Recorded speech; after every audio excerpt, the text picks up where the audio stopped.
Good morning, everyone. I'm Chris Brown. I'm the president of Brady, the Brady Center to Prevent Gun Violence, and it's my sincere pleasure to introduce someone who hardly requires an introduction and also to welcome all of you today. Thank you for coming here, for sharing your time and attention on an issue that impacts us all. Prior to Mayor Lee's triumphant return to Oakland, she represented Oakland in both the California legislature and the U.S. House of Representatives for over 3 decades, and she is steeped and really an expert in gun violence prevention. During her tenure in Congress, she secured resources that enabled Oakland to support community safety programs, local police and fire services, safer and greener streets, small businesses, affordable housing, and the expansion of the environmentally friendly Port of Oakland. As a graduate student, I don't know when she found time, she founded Change, a mental health clinic serving underserved neighborhoods. She also built a career as a small business owner, a social worker by training, and a community organizer at heart. Her lived experience fuels her focus on equity, transparency, results-driven leadership, and I would say highly strategic and effective approaches that can drastically reduce gun violence prevention. And that's why we at Brady are so thrilled to partner with her on this conference, this regional conference with so many incredible mayors in the Bay Area today. So without further ado, please join me in welcoming to the stage Mayor Barbara Lee.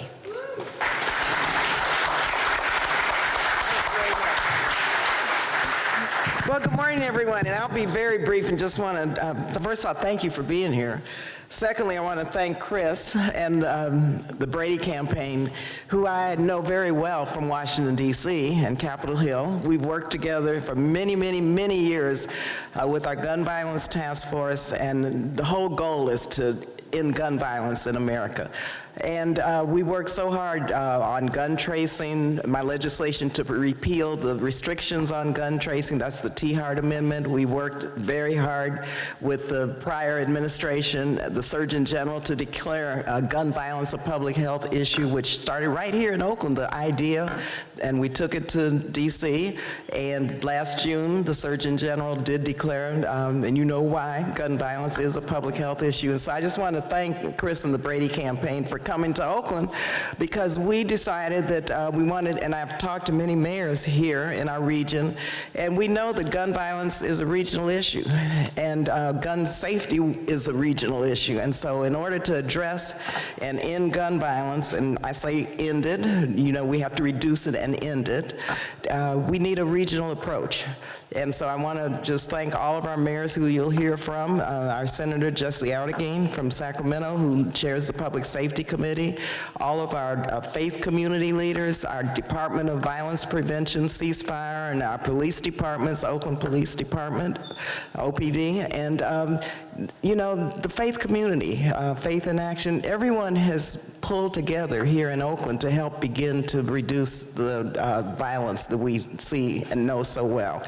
And it's important that we come out of this conference with a game plan, how we're going to work regionally, because all of our cities have issues around gun violence. We've got to get the weapons of war off of the streets of Oakland, the East Bay, Northern California, the state, and the country. And that's our goal. So thank you all again for being here, and look forward to the discussion.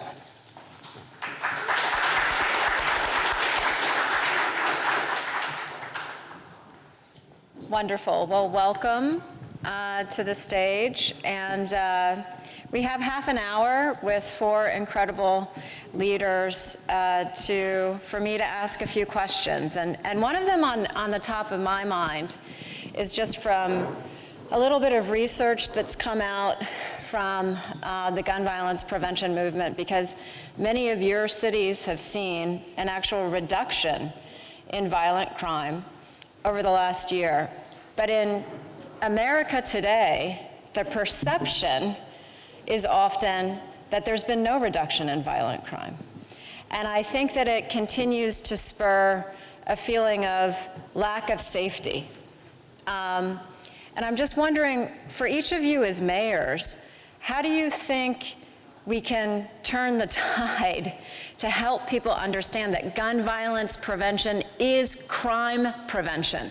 That is how we reduce violent crime. That's how we reduce suicide. That's how we reduce the 8 kids a day killed or injured with guns in their own home. But I feel like that narrative hasn't taken hold. And I feel like the lack of that narrative taking hold makes each of your jobs harder. How do you think about that challenge? Do you think of it as a challenge? And how do you think organizations like Brady should be thinking about ways to assist each of you and how we communicate about the value proposition of this work to saving lives? I'll start with you, Mayor Lee. Sure. Well, you know, you're right on point. I know especially for Oakland.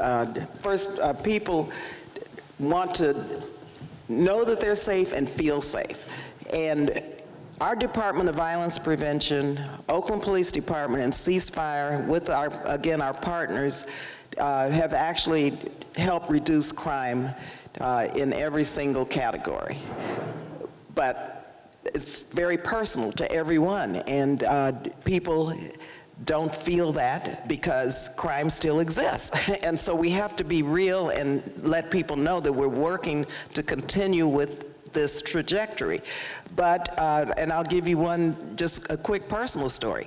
My son came a few months ago to visit me from Illinois, and he was so happy to be coming back home. He was taking pictures from the plane of the East Bay and of Oakland, and he rented a car on his way home to my house. He parked, boom, someone broke into his car, stole everything. He was without his technology that he needed to work, and the whole 9 yards. And I said, welcome home, you know, and he understood what was taking place, but it was very personal to him. And I explained and talked to him, and it was still very personal. And I think people feel it when it happens to them, their families. We have many people who have survived incidences of crime. And so we have to figure out how to make sure we continue with this trajectory, but also make sure that people know that we're there for them and that we're responding and that we are going to help identify the perpetrators and bring them to justice also. But having said that, we also have to focus a lot more on crime prevention and intervention and make sure that people in the public, our residents, know what we're doing. And a lot of this has to do with engagement to begin to at least have a more balanced narrative. Not saying crime has ended, but saying we're working together to end the cycle of violence. Thank you. Mayor Soares? Yeah, thank you for the question. I'm Mayor Andrea Soares of Vallejo, and I think one of the things that we all struggle with is the data versus the narrative that is out in the media, and it's difficult because actually the data is saying in a lot of cities right now that crime is going down, that violent crime is going down. You know, even in Vallejo, you know, crime might go up a little bit in one category, but it'll go down in other categories, and the narrative, unfortunately, that's out there doesn't always come back to the facts. At the same time, you could have crime data down, homicides down, but that might not align with how communities are feeling. And particularly when it comes to gun violence, I know in Vallejo, there are very specific communities that are disproportionately impacted. And so we've got to look at the data and use the data and come back to the data. We also can't forget to go into those communities and talk to people about how they're feeling and make sure that they're part of the conversation. And I think that's one of the most difficult things about the current national narratives around crime in our city is that we get stuck hearing narratives and accusations that are not based on fact. And what it ends up doing is it ends up diminishing the voices of the people in the community that are really connected to the work and doing the work. And I know, I mean, in Vallejo, I think all of our cities, we have folks in the community who have deep lived experience that are doing really impactful work, but their voices are not rising to the top. The voices that are rising to the top of the narrative are the fear mongers and the folks that, you know, the things that are sort of made up to incite a certain reaction. And so I think as mayors, we have the task of trying to bring everybody back together, ground ourselves in the facts, and perhaps hold two ideas at the same time. Like, Yeah. yes, we're making progress, like Mayor Lee said. Yes, we're making progress, and here's all the work we still have to do. Yeah. Mayor Fugazi? Yes. Good morning, everyone. I just have to say, you know, going along with that narrative and that perception, people tune in for negative news. They read negative news. Negative news is on the front page of the paper, and they're like, oh, that's just our city. No, it's not. We have reduced, and when I say we, not me, but I have OVP here, our OVP here, good job, guys, and our police department and all of our partners and our community-based organizations and our faith-based organizations, they are out there doing the work. They are out there building trust, making relationships with individuals in our community that are the ones who are creating this violence or causing this violence. But we are down. We're down 25%. That is, and we have such a lean department. We're a lean, mean machine, but they are doing the work. And until we can change that perception and that narrative, we're going to be continued to be looked at as a place where, hey, we welcome violence in our city. No, we don't. We don't at all. And every time we put out, you know, Find Out Friday, you know, put up a post of somebody in our community that we have got captured or that we've solved this crime or that one, we need to do a better job of telling the story, but the work is not done. Every time there is another shooting or there is somebody who dies because of a shooting, everything, all the work that's been done gets forgotten at times. And we need to make sure that people understand that we are doing the work and that we need to work together, though. And, you know, they say sometimes our own worst enemy is ourselves. And in our community, that happens quite often. But those people, they're not the ones that are doing the work.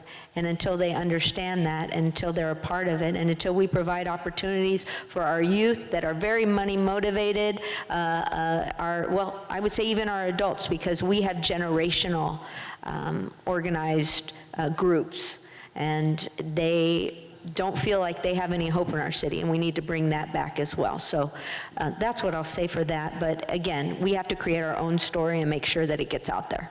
Thank you. Mayor Bernal? Yes, thank you. To me, it depends upon us as leaders to make sure that we are spreading the news and putting it on the forefront of the difference that's being made in this area. I know that when I'll go out and do a meet and greet, I'll talk about the fact that in our community, we've gone from 16 homicides to 5 homicides so far this year.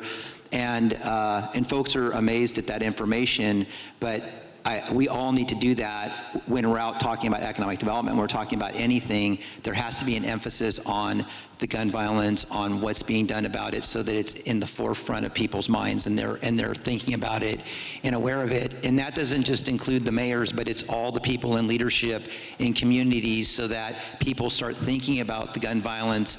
Because one of the things that really bothers me is I'll go talk to a group of folks and I'll tell them the stats that the gun violence is down, the shootings are down, and they'll tell me, well, there's garbage being dumped in my neighborhood. And so there's a disconnect between the real challenges of our community and what people perceive as being important. And so I don't let folks off when they talk about the garbage being dumped in their neighborhood. I want to get back to the fact that our homicides are down, our shootings are down. We're working to put substations in disadvantaged neighborhoods that are going to be supporting nonprofits, things like that. So I think it's really important for us to keep the messaging out there, not just on social media, but when we're out there personally speaking with folks. Thank you so much. I guess this brings to mind, we had a wonderful press conference in advance of this panel, and one of the points that was raised at that press conference is the importance of sharper enforcement of the law. And that's something we at Brady really care about, but of course, part of the lens that we take when we look at the importance of enforcement is there are two sides to the equation when we're talking in particular about homicide. One is, you know, how you make sure that communities that are experiencing everyday gun violence, in some ways the same way that a soldier in combat might, and the generational trauma that's experienced, how do you effectively handle and deal with that? That's why community violence interruption is so important. We've put a lot of funding over the years, including when Mayor Lee was in Congress, with the idea, wrongly, of 3 strikes, you're out. That was our focus, that some people are just born bad, and if we put them in jail, if we incarcerate them, we'll solve our problem. Obviously, that was not true. It was highly racialized. Where we have not focused much attention at all is where the guns come from. So from our standpoint, and the fact that the ATF, which regulates gun dealers across the country, now has about 50 agents out of thousands left, thousands are redirected to DHS or ICE. It leaves the gun dealers largely unregulated, and a small portion are responsible for the vast majority of guns recovered in crime. Guns don't grow on trees. And so we think about sharper enforcement of, let's address the source of these firearms.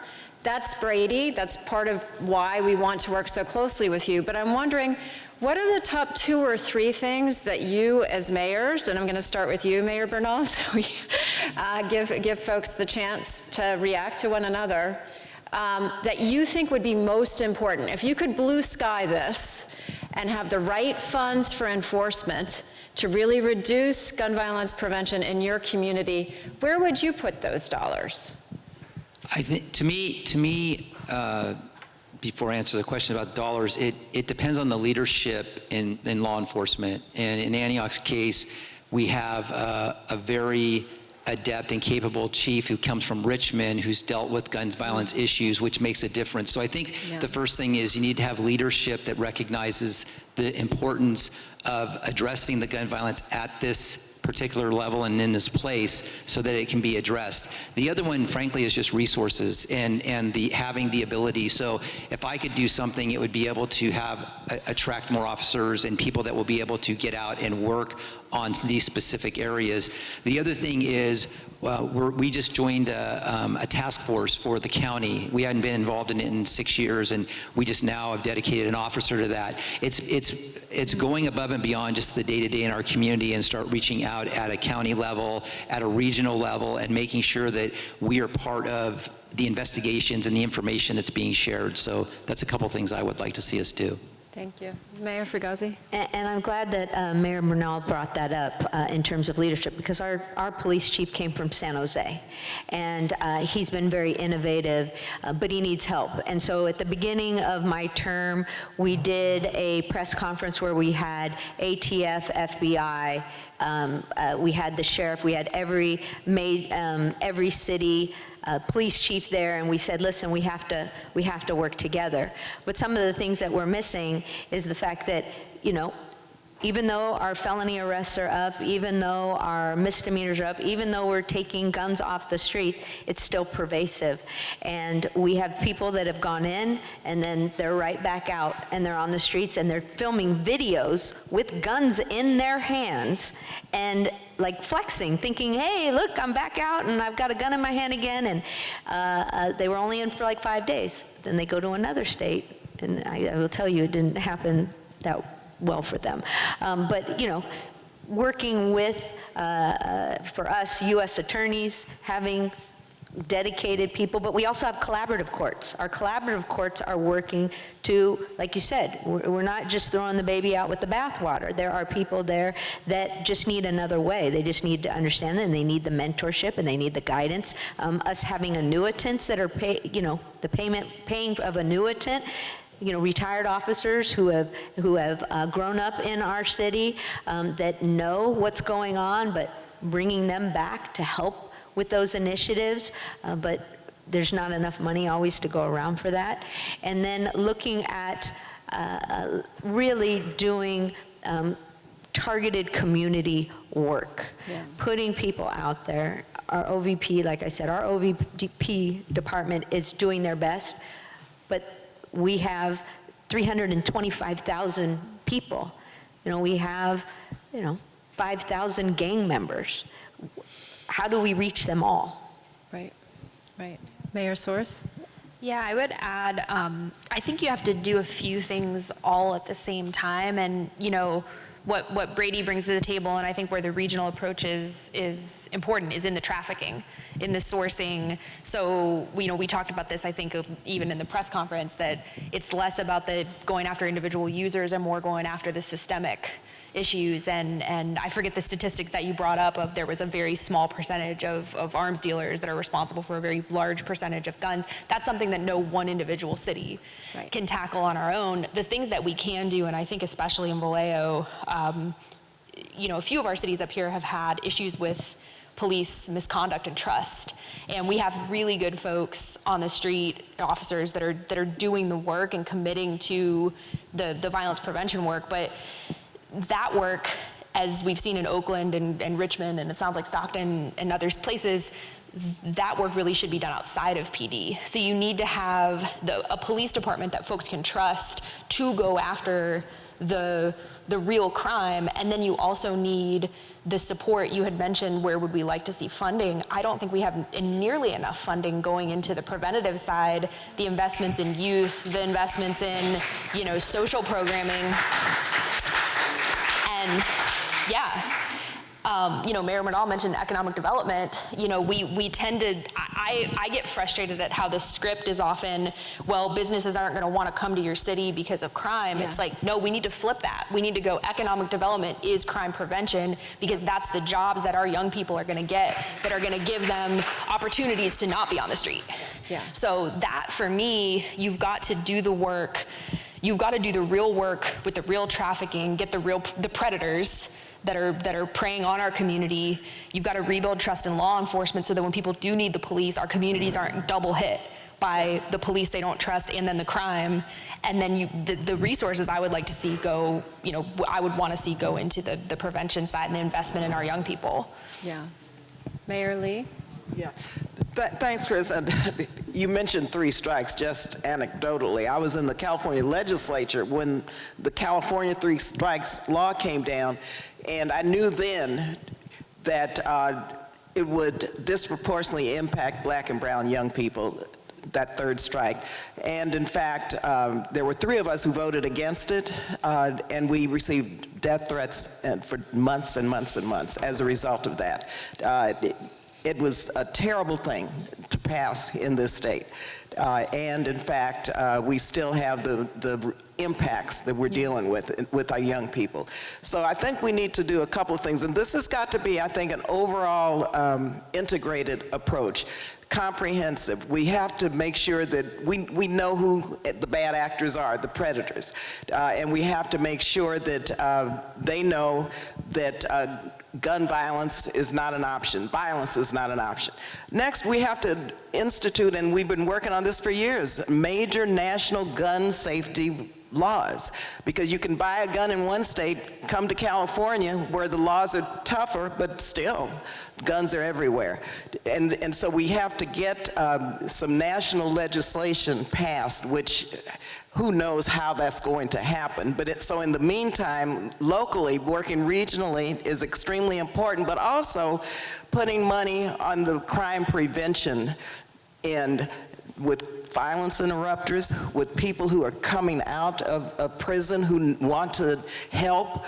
We need to put resources into, and I'm really proud of our Department of Violence Prevention and Ceasefire and our police department working together. But we also have to make sure that we help young people, education, jobs, making sure that they understand who we are and we understand who they are, and empowering young people to move forward and take control of their lives. But I think we as mayors and elected officials have to have the resources and the foundation to do that. And with the budget cuts now, we have to make sure that the alternatives are provided for people who are potential people who could engage in gun violence by making sure they know we care about them, and we're going to have to raise money and investments to show them and to prove to them that we care about them and that we want to see their lives lived. Yeah. You know, because now so many young people especially don't believe they'll live past age 20 or 21. And so we have to make sure that the people who we believe could be part of our intervention efforts believe us, and that we deliver to them.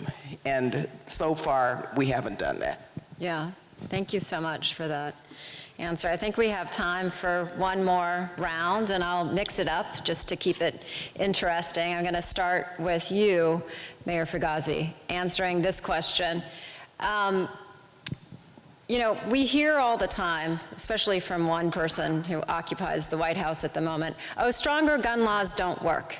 And then he often points to communities like Chicago, ignoring the fact that, well, it abuts Indiana, where a huge number of guns are coming from. The truth of the matter is that the states with the 5 strongest gun laws, including the great state of California, have a 71% reduced experience of gun death and injury compared to the states with the 5 weakest laws. That's just a fact. They work. Better enforcement works. But we also have communities with generational trauma because of gun violence. And I want desperately to end on a hopeful note. So I'm going to ask this question. If you can imagine a future where everything breaks our way around gun violence prevention, how do you, as a mayor, think that would impact citizens in your area, and who in particular would benefit the most? You and I talked about the fact that you were an educator for 31 years. I'm just curious how each of you might answer that question, because you're on the front lines of this. I happen to know from a friend of mine who's the mayor of Highland Park that the day after that shooting, she received a rapid response book that was about 1,000 pages long. Here's how you respond to a mass shooting. Only in America does that happen. So what's our vision for a future? What does a community look like in America where gun violence isn't an everyday reality? I'll start with you. Our chief is very innovative, and he created an initiative called Parenting with a Purpose, where we're equipping educators, probation officers, community-based organizations, literally everybody along the continuum, but giving parents the tools that they need in order to support their children, to identify when there are things that are going on that shouldn't, getting them the help and the resources that they need, because when we support our parents, we support our children. And knowing that, I said earlier, I think that our youth are very money motivated. We employed a number of youth this summer, and it's kind of like a light bulb clicked in their head for some of them. And one of my students in particular that was going down a path said, "You're very bright. You have a lot of promise, but you're making poor decisions. And if you want a job," because that's what I said, "can you help me get a job?" I said, "Well, I need you to do a couple things. I need you to stop hanging around with knuckleheads, go to your classes, pass all your classes, don't be late, and don't get into the drama." So they got into the summer youth program, making $23 an hour, more money than they'd ever seen, and they actually contributed that back to their families. But pants weren't sagging anymore, weren't wearing a hoodie with the ski mask on underneath it, was saying, "I know what I want to do with my future now. I need to go to school. I need to go to college because this is the path I want to take," because people invested in this student, people that they didn't know, complete strangers. And the student was like, I didn't know that people like that existed. People care about me, that because some of my family members don't even care about me. And here I have perfect strangers that are caring about me and investing in me with nothing wanted in return. And so, again, to your point, really investing in our youth, I think, is key, but not being afraid to think out of the box. And we don't need to reinvent the wheel. There are programs, throughout the state that are very successful. But until we give, again, people hope, we're not going to get to where we want to be. So, but I'm optimistic with it because we have all hands on deck, and everybody literally is on the same page. Yeah. Thank you. Mayor Bernal, if everything broke right for Antioch, what would that look like? It looks like a city where young people that grow up in Antioch want to stay in Antioch, want to raise their family in Antioch, and want to be a part of our community, not escape from Antioch. It's where older folks that don't feel safe anymore, don't move out of Antioch, but want to be a part of our community. It's a place where there's jobs. It's a place where there's opportunity. And I don't see it just as Antioch only. I see it as our region, because I think it's important for people to be able to leave Antioch and go to Oakland and feel safe, and go to San Francisco and go to Stockton.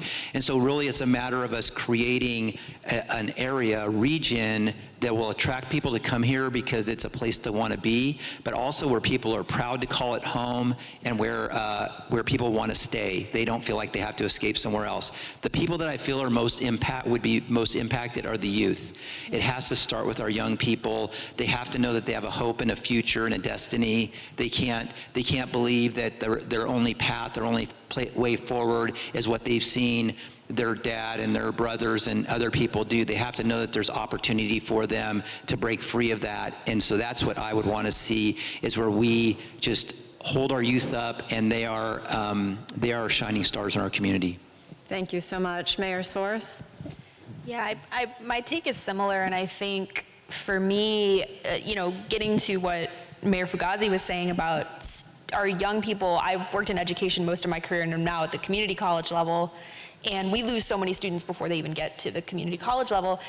And our young people are perceptive.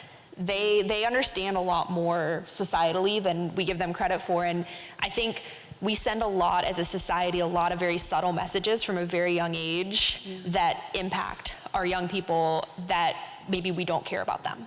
And for me, the ideal would be if we were to take a look at all those steps in a young person's life where they get those messages, especially our Black and brown young people, but really youth across the board, and we flip that and showed that we do care about them, that we are investing in them, that we're giving them spaces that are safe and clean. We're sending them to schools where the food is of high quality and the paint isn't chipping off the wall. And when they go to the store, there's, healthy foods on the shelves. And when they go into a financial institution with their parents, it's not a check cashing place, but it's a proper bank, with that's clean and where they're treated with respect. And we can kind of create a society where we care for folks from the very beginning, so that we're giving them a path to opportunity and not sending messages that there's no hope for them. And I think, you lose them young,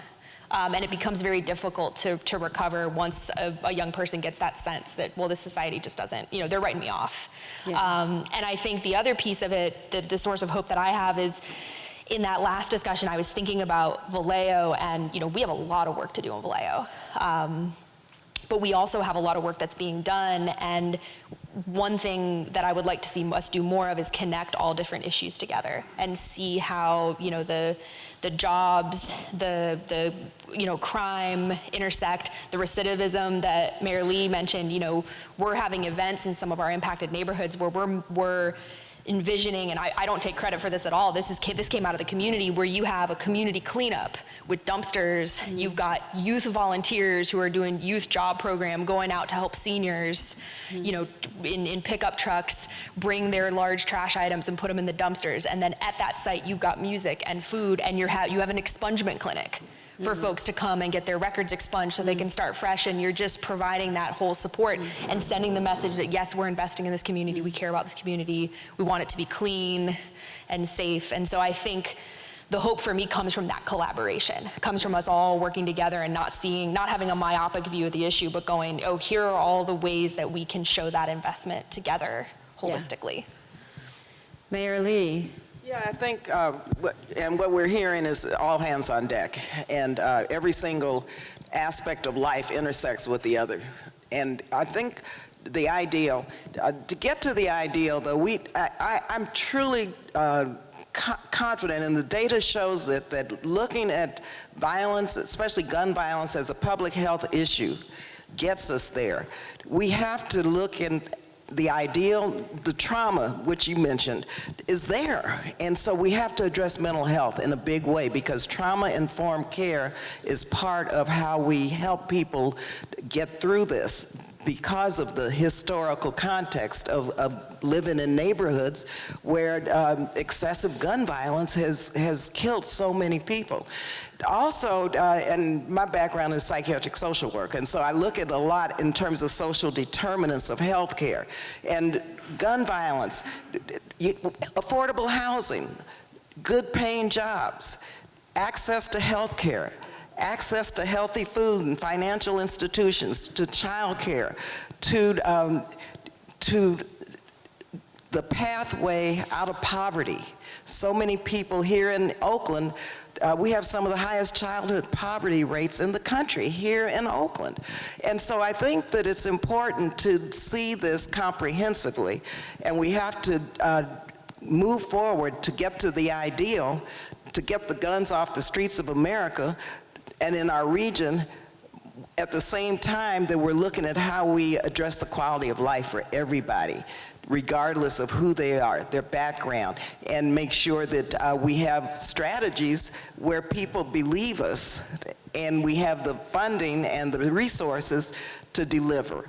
And I think that's the only way we'll get to a point where we can be confident that we will have a safer and violence-free region.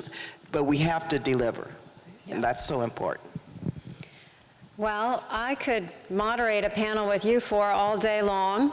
I want to thank you so much for your time, for your thoughtful responses. And I wanted to end on the question I did, because I think it's very important for us with such a challenging and difficult issue to think about what really freedom from gun violence looks like and how material that would be for every community across this country. And regional approaches, we believe, are absolutely critical. So we're really excited to dig in and figure out how we can have that reality together. So thank you.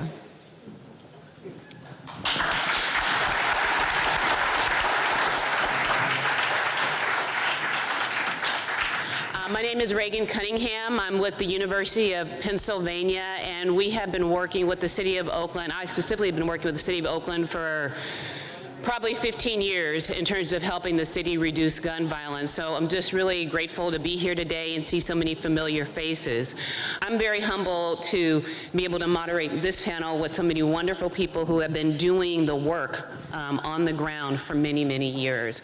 I think about this panel of the trauma of gun violence, of really this is the human side. We've talked at a very high level, which I think is important in getting our officials on the same page. But when we talk about gun violence, a lot of times there are statistics that are put out there, but we don't really see and understand the impact that has on individuals, on families, for generations. And so many people on this panel have been impacted by gun violence, and they have chosen to work in communities to try and stem that tide of gun violence, to stem the tide of trauma. So very briefly, I'll start with you, Andrew. If you could just introduce yourself, what you do, what city you've been working in, that'd be great. My name is Andrew Lucero. I am one of the outreach supervisors with the City of Stockton's Office of Violence Prevention. Been doing this work for around 16 years. It's great to see all my folks out here, especially my folks from Oakland. It's like a second home to me, you know.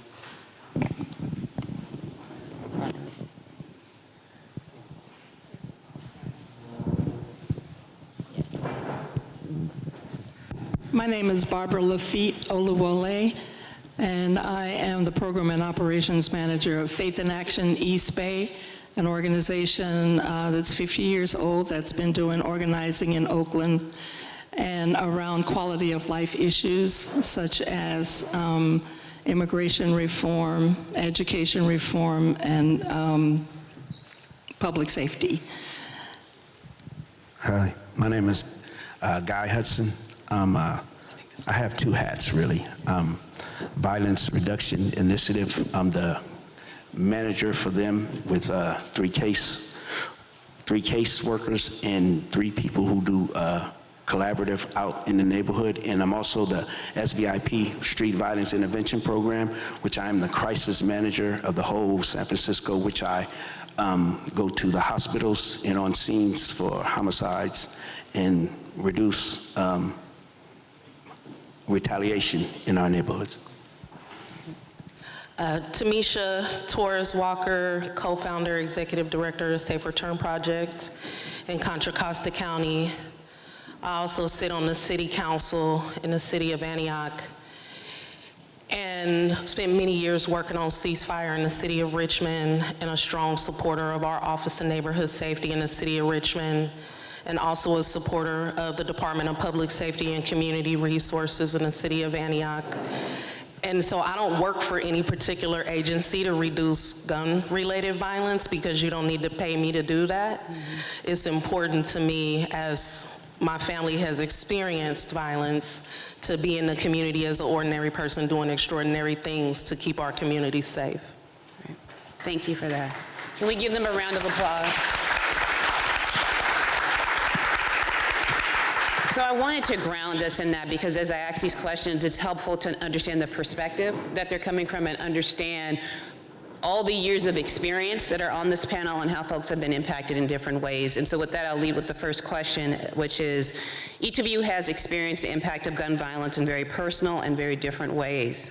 I'd like to start by asking what moment, if there's a particular moment or experience, most inspired your commitment to preventing gun violence in your communities? And I'll start with the council member.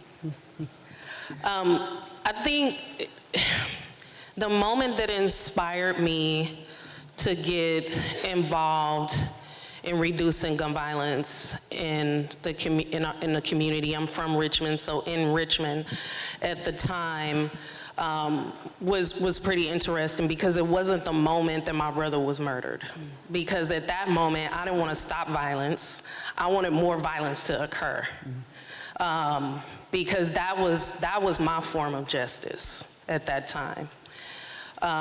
Years later, after, my brother was murdered, he was 18. His homicide is still unsolved. Monday, it'll be 21 years. And my family is still recovering from that. And so the moment I knew I wanted to stop gun violence was the moment I showed up in a room in the city of Richmond where Devone Bogan was hosting this meeting to talk about ceasefire and how the city of Richmond could invest in ceasefire and how we can bring law enforcement and community and clergy and resources together to reduce violence in the city of Richmond, particularly gun violence. And so I was invited to this meeting, and my initial reaction was like, absolutely not. One, why would I work with the police? They aren't friends. They haven't reduced violence in our communities. Richmond had the highest rate of retaliatory gun-related violence, which meant that we couldn't trust the police to handle these disputes, so the community was getting their own form of justice at that time. And then two, because I lost so many loved ones and my brother to gun-related violence, why did I want to support an initiative that could potentially help save the life of the person who took my brother's life? Why would I do that? And so initially I was like, absolutely not. I'm good on that. I'm not getting involved.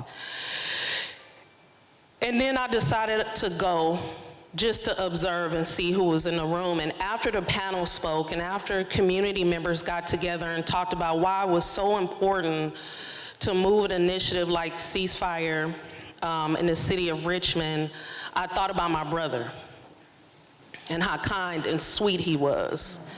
in his life, and that I'm a mother to 2 sons in dark bodies who have to navigate this community, and I don't want them to be victims of gun-related violence.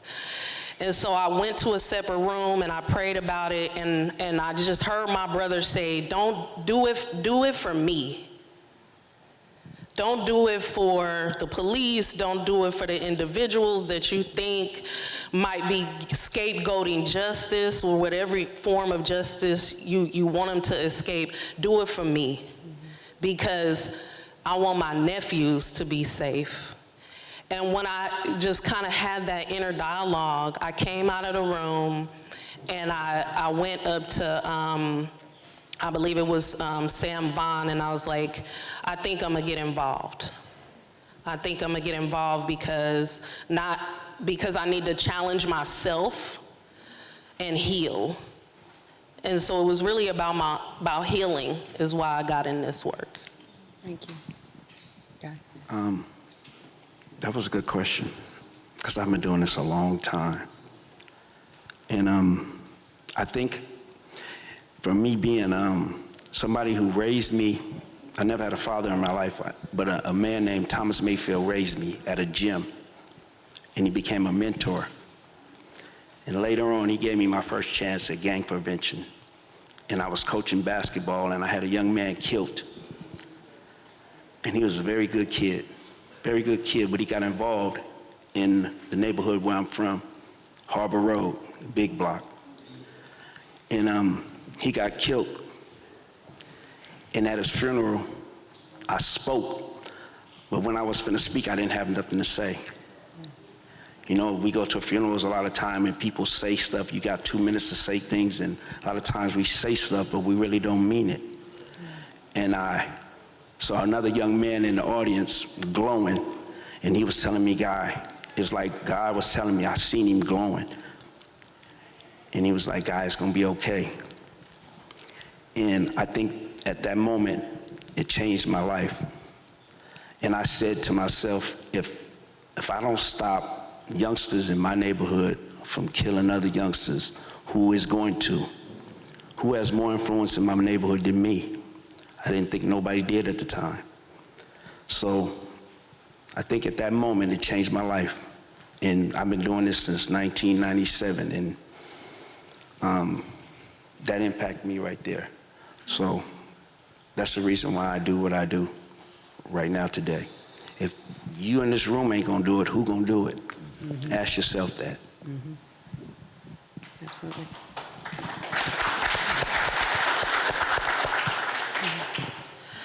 So I just want to begin with asking you to raise your hands if you've lost a loved one to gun violence. I want everyone to look around the room. There are a lot of mayors and city council members and community here, and a lot of us have lost people to gun violence, our loved ones. And the next thing is, as a parent, how do you think it would impact you? Just imagine if you could never hold your child again. It's a really, really horrifying experience to lose a child to gun violence. And in 2003, I should say in like 1997, I became involved in Faith in Action East Bay in the West Oakland area where I lived, where there was a lot of gun violence. And I was raising teenagers. I had no idea who the mayor was.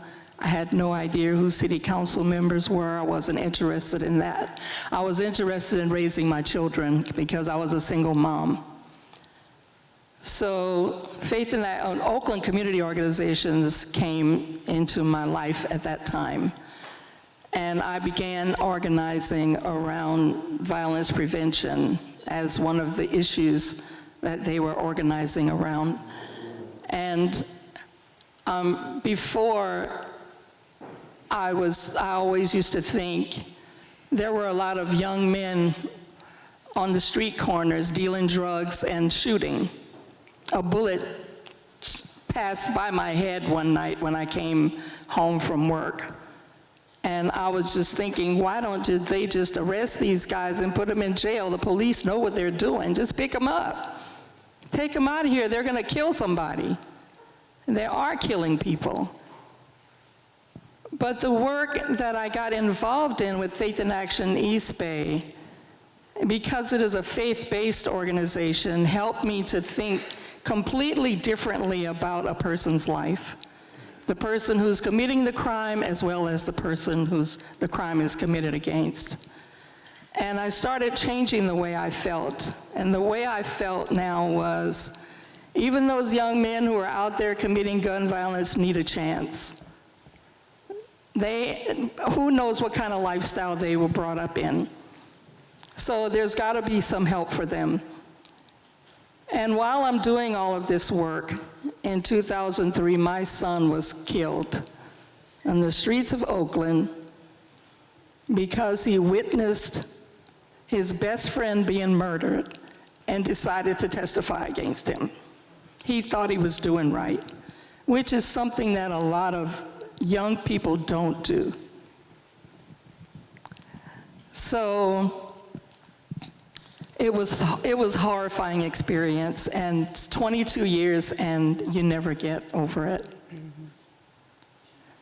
So the reason I got involved in this, and that particular thing right there just kind of put me over the edge and made me really, really want to get down to business of learning and about how to prevent gun violence, learning about how to communicate with people who are out there committing gun violence, how to get involved in organizations that are doing stuff about it, and how to get my community involved in it. That's how I got involved.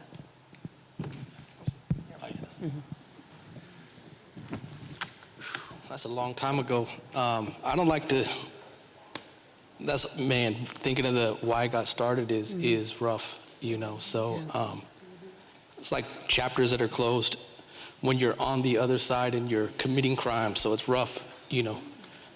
Sorry for you guys' loss, you know.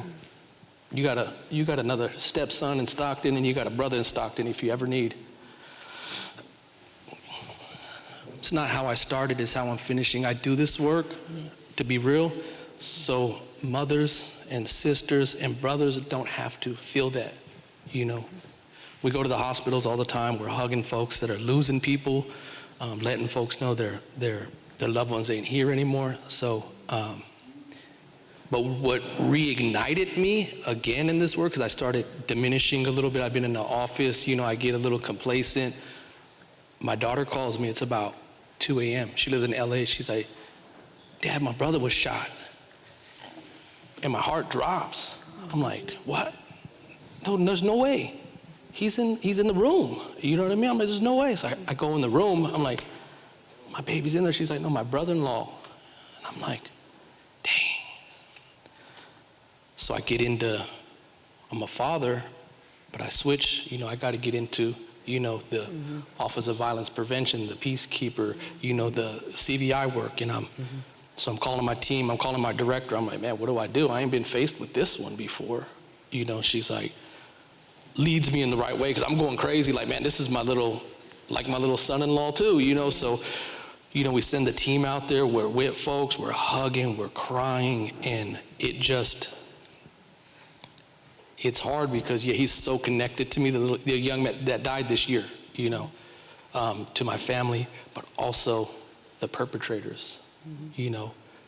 We've worked with them as well, so that's what reignited me, is we're doing the right work, we're working with the right people, you know, but sometimes things like this happen, so it just lit a fire in me to just start going harder. So like even right now, I'm ready to drop this mic and go hit the streets out here with folks, because we got the best in the business out here. Everybody in this room, you know, we got elected officials. You know, we got the community CVI workers, we got directors over here. Like, we could make stuff happen. I'm down to, you know, put this mic down and hit the streets. I know there's folks out here, but that's what gave me that drive again. And in the beginning, what started it was one of my clients. He killed that I was working with deep deep. This is like, he's like a little brother to me. He killed my cousin, shot my other cousin, shot at my brother. We couldn't find him. This is all the same day. And having to go to court on behalf of him, and then having my family on the other side. They're like, man, you a traitor, bro. Like, no, like this is what I do. So that's what got me to really, really do this work and really invest, because I knew if I was in the community that day, I was supposed to be there, but I didn't want to go. I'm like, no, I'm gonna stay home. I could have stopped it. 100% sure he would have seen me, but no, it's all good. We could have stopped the whole incident, but I wasn't there. So that's what really started me. But I like to focus on, how I'm finishing and how I'm gonna go forward. Thank you, Andrew, and thank all of you for just your vulnerability and for sharing that. And so I want to take what you said, Andrew, of, what do we do going forward, right? So many of us in this room, thank you, Barbara, for asking people to raise their hands. So many people in this room have been impacted by gun violence. You all have been impacted by gun violence. So I'm going to start with you, Guy. I know you can be like, why? But I want to start with you, Guy, and ask the other panelists to also respond. What kinds of community support or programs do you feel truly make a difference in reducing gun violence and helping people heal? We talked about, there's two sides of this, right? There's the individuals who are perpetrating violence and what they may have gone through. And then there are also people who have been hurt, injured by violence. And often we find, at least in the cities that I've been blessed to work in, that there are many times commonalities between those two groups of individuals. And so, Guy, if we could start with you, what do you really think, what type of programs and interventions do you think are most helpful for those who are at highest risk? So I got two parts to that. The first one is, like, I worked the VRI, which came from our mayor, ex-mayor London Bree, when they took the money from the police, and they put a department with the police to work with the community. And the guy who's running the program right now, who's a lieutenant, used to be a jump out boy. Whoever knows who that is, he used to be a jump out boy back in the day. And now that he's running this program, and I'm with him, because the police in San Francisco in this program, and the mayor that put the money in the program, thinking outside the box. Instead of locking youngsters up, they're taking me and my case managers and my consultants and putting their pictures up there and say, we don't want to arrest them. We want you to work with them instead of us going to arrest them, which I had to put a lot of influence on, because I have a lot of influence in my neighborhood. So if I go back with that, with the police officers who just do direct contact and everything else. So I really think that program that we're doing over in San Francisco, the police are thinking outside the box instead of inside. So that was one. Another one is the organization I'm in right now, SVIP, Street Violence Intervention. 17 years ago, it's a dude in this room right now. I always tell a story how he was on gang prevention, and the police didn't want to work with him, but I was a manager, and they said, who do we get in this neighborhood? And I said, I can get this guy right here, but they said, no, we don't want him. I said, but this is what you need. See, the people that you don't want to work with are the people you need to get to these youngsters who's going to change their lives. And if you got to give him a chance to change his life, even if he's doing wrong. So I went to him on the corner and I said, I need you. I got a job for you on Tuesday. And he said, man, what you talking about, man? I say, listen, I got a job for you on Tuesday, but what I need you to do is stop selling crack. He said, man, I don't know what you talking about. I say, I need you to stop. And I need you to come be an influence. The same police officers who are telling you you can't go in your neighborhood, I'm trying to get you to work in your neighborhood. But this is a true story. He told me, he said, all right, but I got like 5 rocks left. Take 2 of these up there, and you get rid of them for me. I said, all right, I got you.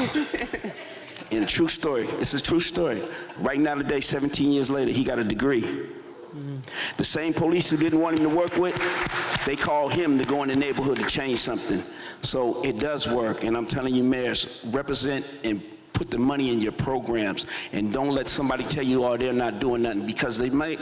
You can read a graph, you can read a what you call it, but they're really people are making changes in your neighborhood when you invest in the people in your neighborhood to change other youngsters' lives. Please invest in us. Please invest in them.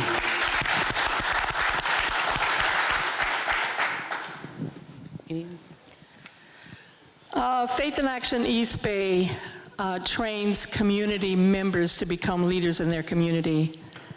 And we work on the quality of life issues. And we also build relationships through one-to-one conversations, which is where the issues surface, because we all have self-interest. And when you have enough people with one self-interest, then you're going to start working on that issue. And what we do is we press our city council members, our government members of government, and to do what community needs to have done. And the way that community sees it sometimes is different from the way they see it. So it's important for me that the community is involved in all aspects of what government does around gun violence. And I have been involved in Faith in Action East Bay for over 20 years.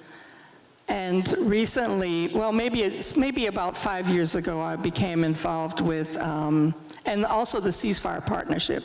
As a matter of fact, let me just tell this little story here, and that's how Ceasefire came to Oakland. And it came to Oakland from the work that we were doing in West Oakland around gun violence. We worked with we helped to pass Measure Y. And Measure Y gave all that money to the city for some new police officers, but also for programs to address gun. Well, when it started, it wasn't for gun violence. It was just for violence prevention, and it morphed into that. And then we met with the folks from the Boston model and learned from them and started bringing the strategy to Oakland.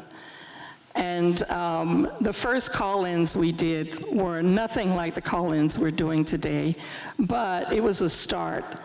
And we reduced gun violence in West Oakland after a pilot program we did, to the point where what was once called the killing fields, there was hardly any gun violence at all in West Oakland for many years, until the young men came out of prison.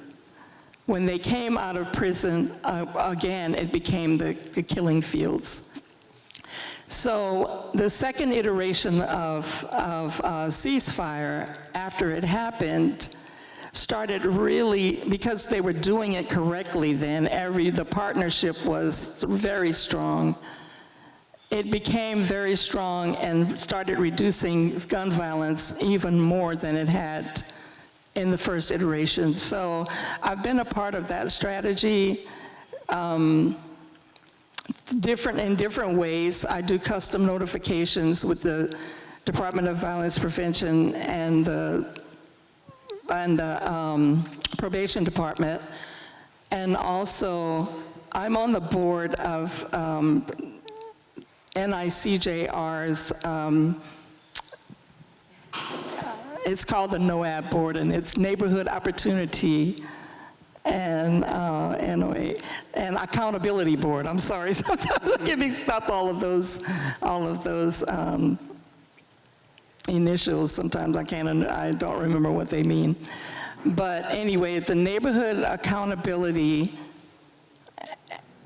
Neighborhood Opportunity and Accountability Board serve young people, and I believe that serving young people and helping them not getting into that cycle of violence helps to keep a lot of young people from committing gun violence. Mm-hmm. So I think it's very important that we have organizations like that we support the Department of Violence Prevention, that we support all of these different organizations who are addressing our youth and doing things for them to keep them out of that cycle. Sure. We know Stockton got the premier. I love. I follow every city, because it's like no model is a one-size-fits-all model. But there are just some things that have to exist if it's gonna work, right? And so one of the things that need to exist if it's gonna work is that the people directly impacted by violence the most need to be driving the strategies and informing the programs that are moving forward in your cities.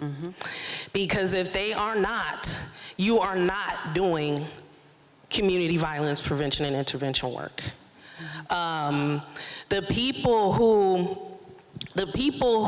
not everybody is being paid to do this work, right? Some people are actually doing the work and you don't know who they are and they prefer it that way, right? But the people who you are paying to do the work should have some experience. So cities and counties need to reduce the strain on background checks. So a lot of your policies and HR practices are preventing people who could have a direct impact on this work and drive change significantly in your community. You are struggling because you are keeping those people out of the jobs that are going to drive that work forward. Then we talk about response, we talk about resources, and we talk about how do we rebuild after a community is impacted by violence. A lot of municipalities are highly heavy on the police response and not investing enough in the community response. And so when for every officer that shows up in a community impacted by gun-related violence, there should be double the amount of people from the community responding as well to address the unsafe feelings and the harm and to intervene before more violence could occur. Right? And many cities aren't investing in that, right? They believe that the only form of response is policing, because policing is the responsive measure, not the preventative measure. Let's be clear. Then we have resources. So that last panel, the question was like, if you had, and we say this in community, if you had $1 trillion, where would you invest it? And when I hear leaders say in more police, I'm challenged by that because I spent 16 years working with people traumatized by violence in their communities, traumatized by incarceration and criminalization and disenfranchisement. And when somebody asks you if you have $1 trillion, you said you would put more into policing rather than putting more in resources from offices of violence prevention, departments of public safety and community resources, which should be engaging communities and bringing our communities in and putting those resources into the job programs that we need, into the mental health programs that we need, right? Into the family reunification and family building programs that we need. Hell, in the response to the community so that we can stop using rhetoric like what can help you get a job is if you pull your pants up and quit wearing a hoodie. Like, if you believe that your pants sagging and wearing a hoodie is indicative of criminality, you should not be leading in this work. You should not be leading in this work. Because you can't do this work, you cannot work with people you don't value, you cannot do work for people that you do not believe are human. And so I think you have to be very, invest in the community response, invest in the community resources, and invest in people who want to rebuild after the harm happens. Of course, people up by the golf course are not gonna worry about gun violence and they worried about trash because they don't live in a Sycamore corridor where violence is up every day, even though the numbers say violence is down. So we need to also invest in capacity building for our organizations and our institutions so that we can shift the narrative and change the mindset. We often want to do life skills with our folks, right? How do you learn how to balance a checkbook? How do you save? How do you show up to work? People say a job will stop a bullet. Actually, I had a cousin who did 15 years on a triple homicide. He came home, he got a job immediately, he got married, he bought a home. He was working. After 12 months of working, he called me in a panic. I'm at school at the community college because I just got out of jail, right? And he like, I need to talk to you. I'm like, meet me at the community college. He pulls up at a community college, but while he's on the way there, he is saying, man, this cat here at the job, he just won't stop yapping, he won't quit running his mouth. I don't know why they think I'm a sucker, blah, blah, blah, blah, blah. You know, I'm gonna kill this dude. Now, mind you, his life, he got a job. He married, he got a whole family, he owned a home. So because I'm doing violence prevention work, because I'm in the community, and because I do this 24/7, I don't clock in and clock out, I do this for my family who's still out there. He pull up, he get in the car, I take the gun from him. He gives me the gun. And I say, you have a wife, you have children, you have a job, you don't want to go back to prison. It don't matter if you believe it. You know you're not a sucker. But don't let that send you back to prison. We hung out for a little bit. He calmed down. He went home, and I took the gun. Because that's what violence interrupters do in our community. Sometimes we show up and we take the gun. We take the gun. We let them get in our cars with guns on them. Because we know what's at risk. And if you're not willing to take that risk, you shouldn't be in this work. And if you're a municipality that's not willing to invest in that type of risk taking, then maybe you shouldn't be doing it.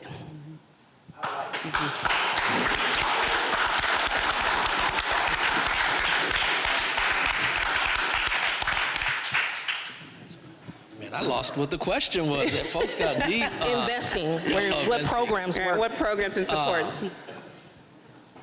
I mean, investment looks different. You know, one of our coworkers, man, he's on a song, and it says, if you ain't about that life, you better knock it off. So that's real. You know what I mean? If you ain't about that life, then this ain't the right, job for you. I gotta first thank our director, man. When she came on, she invested in us, because there was investment in us, but our mental health. We're like, what the heck is mental health? Like, I got no. She's like, well, I want you to sit here, but we're gonna breathe. I'm like, breathe? What you mean? We're gonna take some breaths and close our eyes, and we're gonna have a mindful moment. I'm like, shoot, you mind your business. Let me get to work. Right. But I didn't understand it. I'm like, I don't take breaks. I move. I push every single day. That's all we do.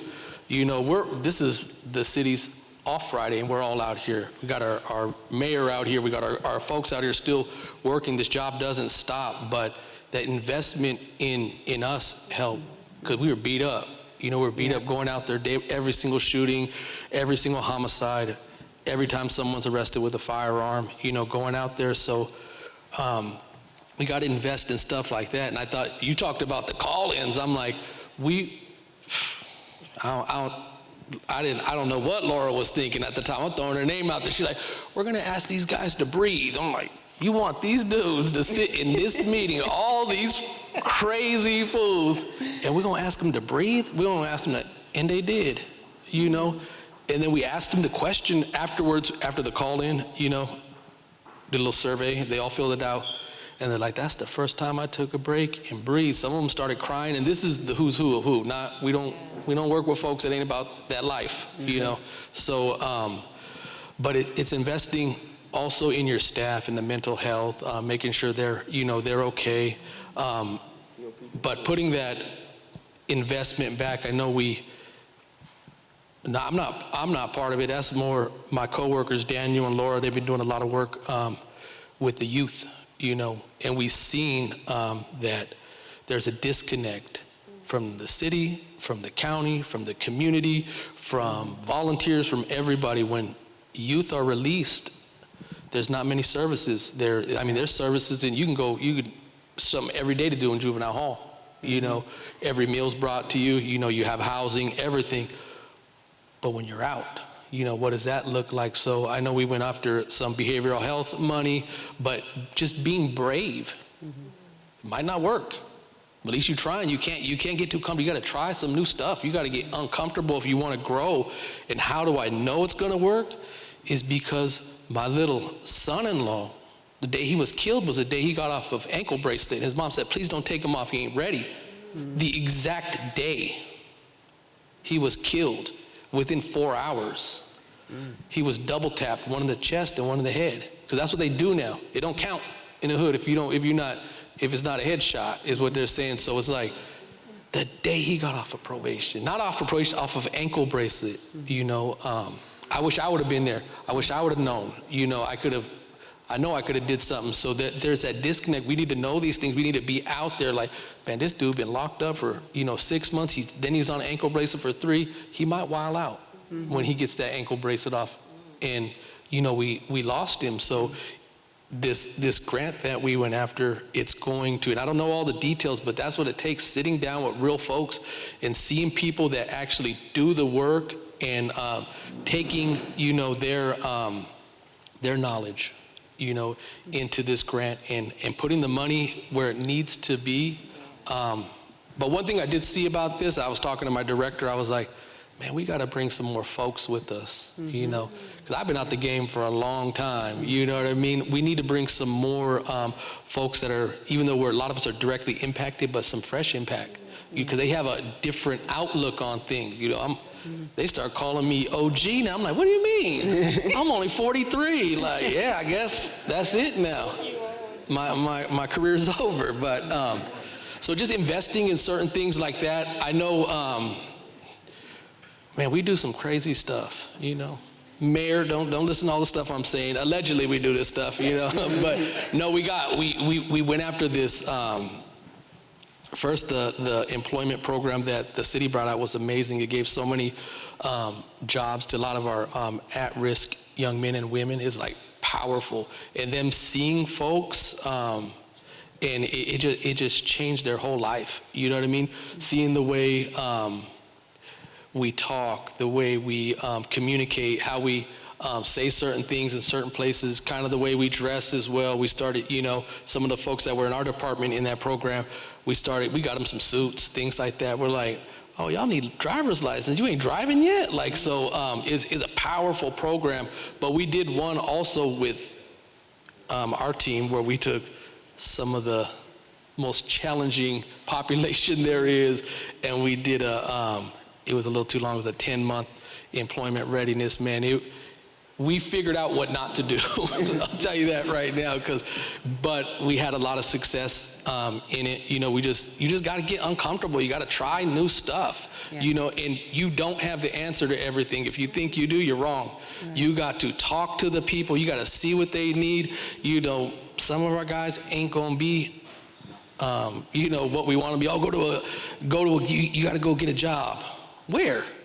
People want to kill you. Where are you going to go? We can't put you at the Amazon warehouse because the ops are there. We can't put you over here. We can't take you to this DMV to get your driver's license because you get killed there or we'll get shot with you. It's like this work is so complex. You got to understand how to navigate these systems to keep people safe. And it's just rough. So just doing that kind of stuff is where I feel like we should invest our money. I know our city's doing a lot of it already. We see the investment, and I think that's about it. I might have some more stuff. I'm thinking like, man, I should have said that. But also, get these young men and women we're working with that are high risk. Get them out of the city. Man, we take these folks crazy places. Right now, we partner. That's why you got to get partnerships. You got to, even if it's just for money. I see 2. That mean 2 minutes? Okay, I see you back there. Okay. This light, man, it feels like I'm getting interrogated. I'm telling you right now, this light is bright. But so we partnered with the organization. We went through. We brought some of our young men. They're going to be firefighters, so it's a very powerful program. Never thought they could do it, but after completion of this program, some of the highest risk folks there is, we're taking them to, and it's not even on our dime. It's not on the city's dime, to Hawaii. You know what I mean? Like, you're talking about folks that have lost loved ones. You rolling with us. You rolling. But just thinking outside the box where our folks could be comfortable to take off a ski mask. You know what I mean? They could feel comfortable to let, their guards down, so. Is there? Oh, yeah. So a couple of things. One, I really want to appreciate you. I feel like I'm in the Black church. I see Erica moving up here. I'm like, so we got 30 seconds. You got 30 seconds. She getting closer. Right. She keeps on getting closer and closer. But one, I really want to appreciate all of you all for just being so vulnerable. And also, I've worked in many cities across the country, and everything that you all said is on point with regards to what it takes to helping young men, mainly young men, but young men and women, to make better and healthier decisions to change the trajectory of their lives. So I hope people were taking notes, especially people who are heads of departments, elected officials. This is what it takes. Now, I know I might get in trouble for this, but I'm gonna ask for some mercy, Reverend Demita. Just one last question. This is a regional gun violence reduction conference. I've worked in many of these cities that you all represent. What do you all think? What type of collaboration would help your city? Because what I have seen is that so many of the cities that are represented here, and even those that are not, that gun violence is not just specific to a certain neighborhood anymore, or a certain part of town, or even just a certain city. People are moving between cities. So what are your thoughts? I would know we're short on time, but like if we can do 30 seconds each on that, that would be helpful. I would say for Antioch, I think I've been yelling from the rooftops like San Francisco, Oakland, Stockton, Richmond, having conversations with the people in Richmond saying, can we collaborate? Because Antioch is home now to a lot of San Franciscans, Oaklanders, people from Stockton, people like myself from Richmond. So it makes sense that we would be working regionally with you all, and we know a lot of people are also placed in Richmond too. And then lastly, what I would say, because we can't legislate our way out of violence. Because if you take a gun, people will use a rock. If you take a rock, people will use a stick, right? So we actually need to talk more about the healing part of this work.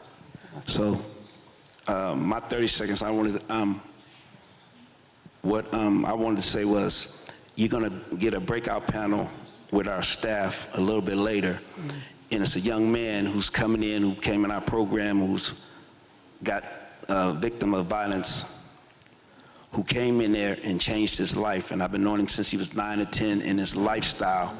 And you got to really invest in people to show change, and you got to believe in them, and they will make a change. When you come see this young man speak, when you come see this young man's life, and you come see the change that he had by somebody just saying, even the police department who gave me his picture when I knew him, to help him to change his life, makes a difference in our whole community. Our whole community. When you change one life, you can change another life, because that life's going to touch another life. So please keep investing in our community. Thank you. Yes, and I'd say invest in the community and also partner with the community.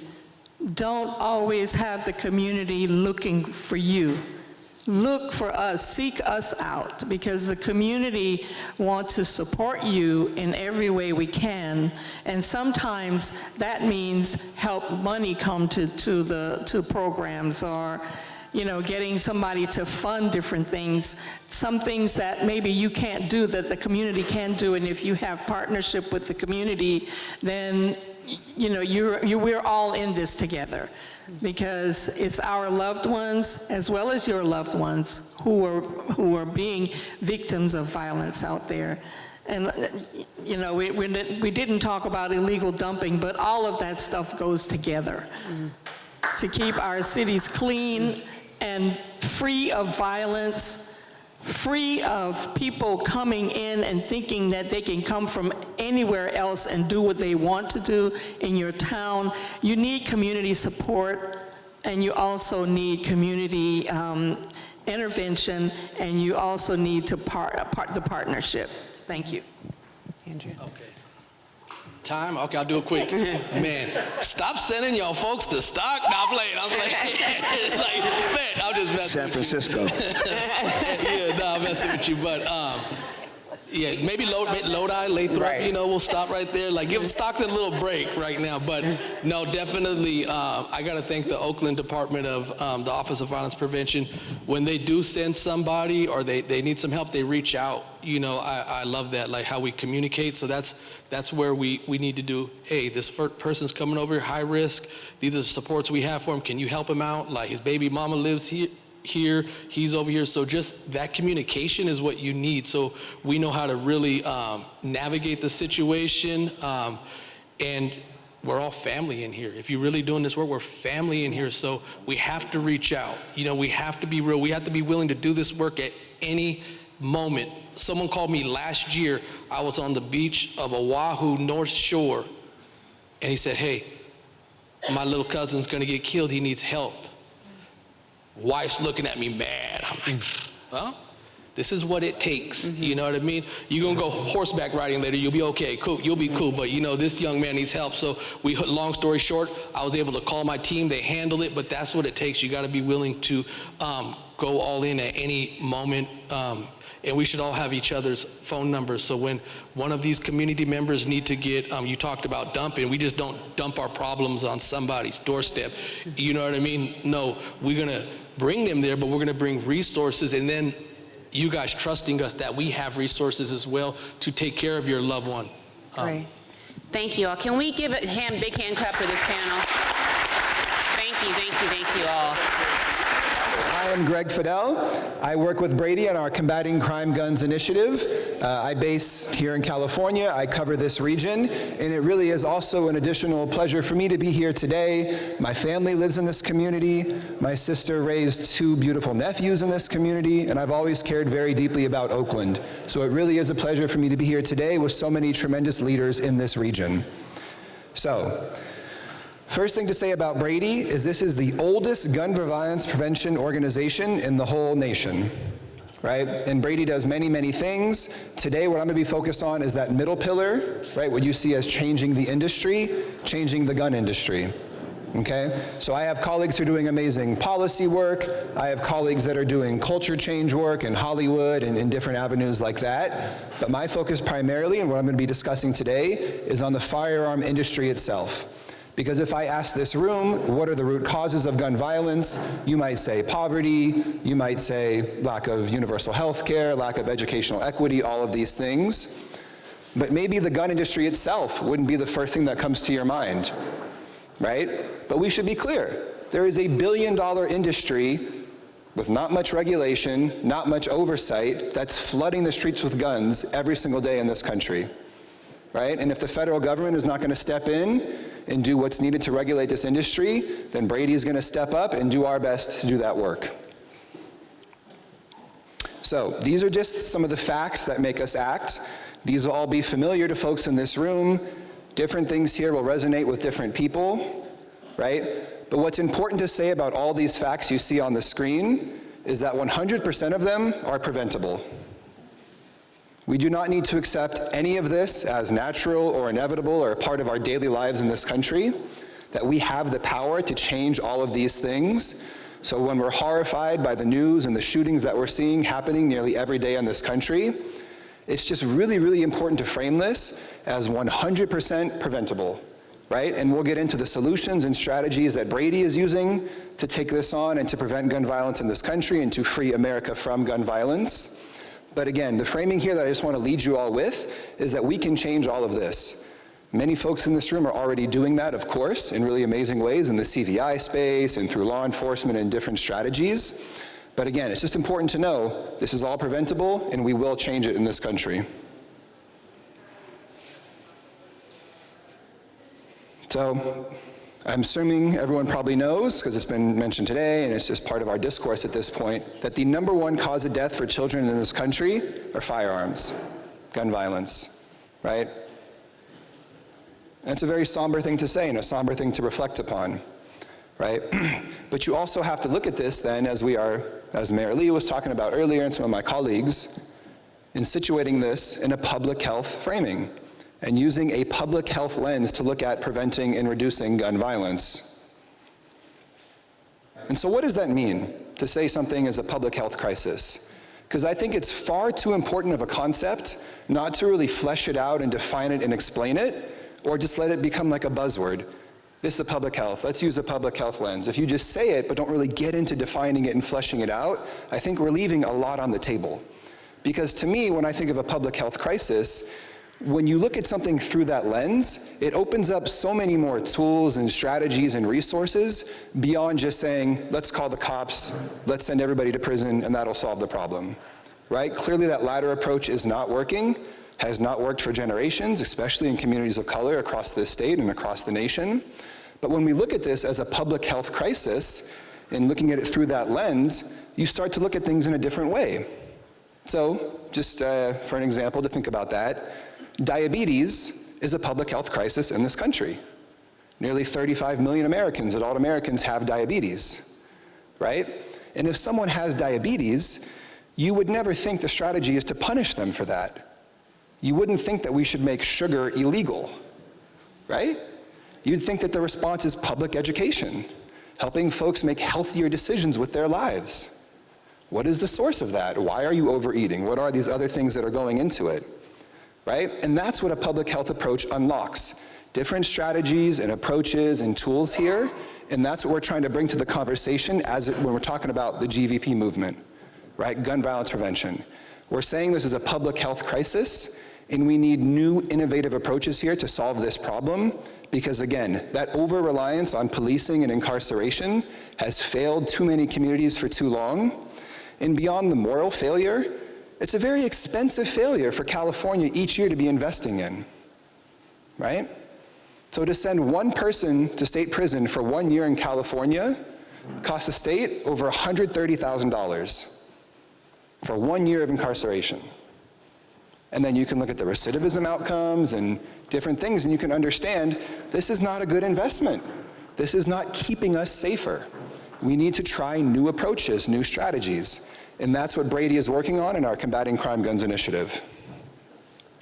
So when we talk about the sources of gun violence, right, and my colleagues here were talking earlier today, guns don't grow on trees, right? They don't come from the tooth fairy. They come from the legal marketplace. And we know that in this country, there are twice as many gun dealers than Starbucks and McDonald's combined.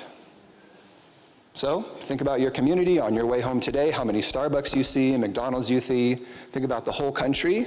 Twice as many individual gun dealers as all of those entities put together, right? And that's why we have so many firearms in circulation in society. We know that the rules, or the way to become a federal gun dealer, is a really, really low bar for entry. That it's more difficult to get your cosmetology license, or to get a liquor license to sell alcohol and different things in society, than it is to get a license to legally own a firearm, to become a firearm dealer in this country, right? And we have the standards there on the screen for you all to look at. And it's also important to know that in addition to this low barrier for entry, there is no federal baseline level code of conduct for individual gun dealers and gun shops, right? So if you're over 21, you have $200, you're not gonna have the government breathing down your neck. You're not gonna have to worry about a lot of the things that, again, looking at things through a public health lens, when you go to your favorite restaurant, there's a letter grade on the front door, right? You'll see an A, you'll see a B. If it's less than an A, I would probably still go, but most people wouldn't want to go to a restaurant that has a C or a D, or in fact, the city wouldn't even let them operate, right?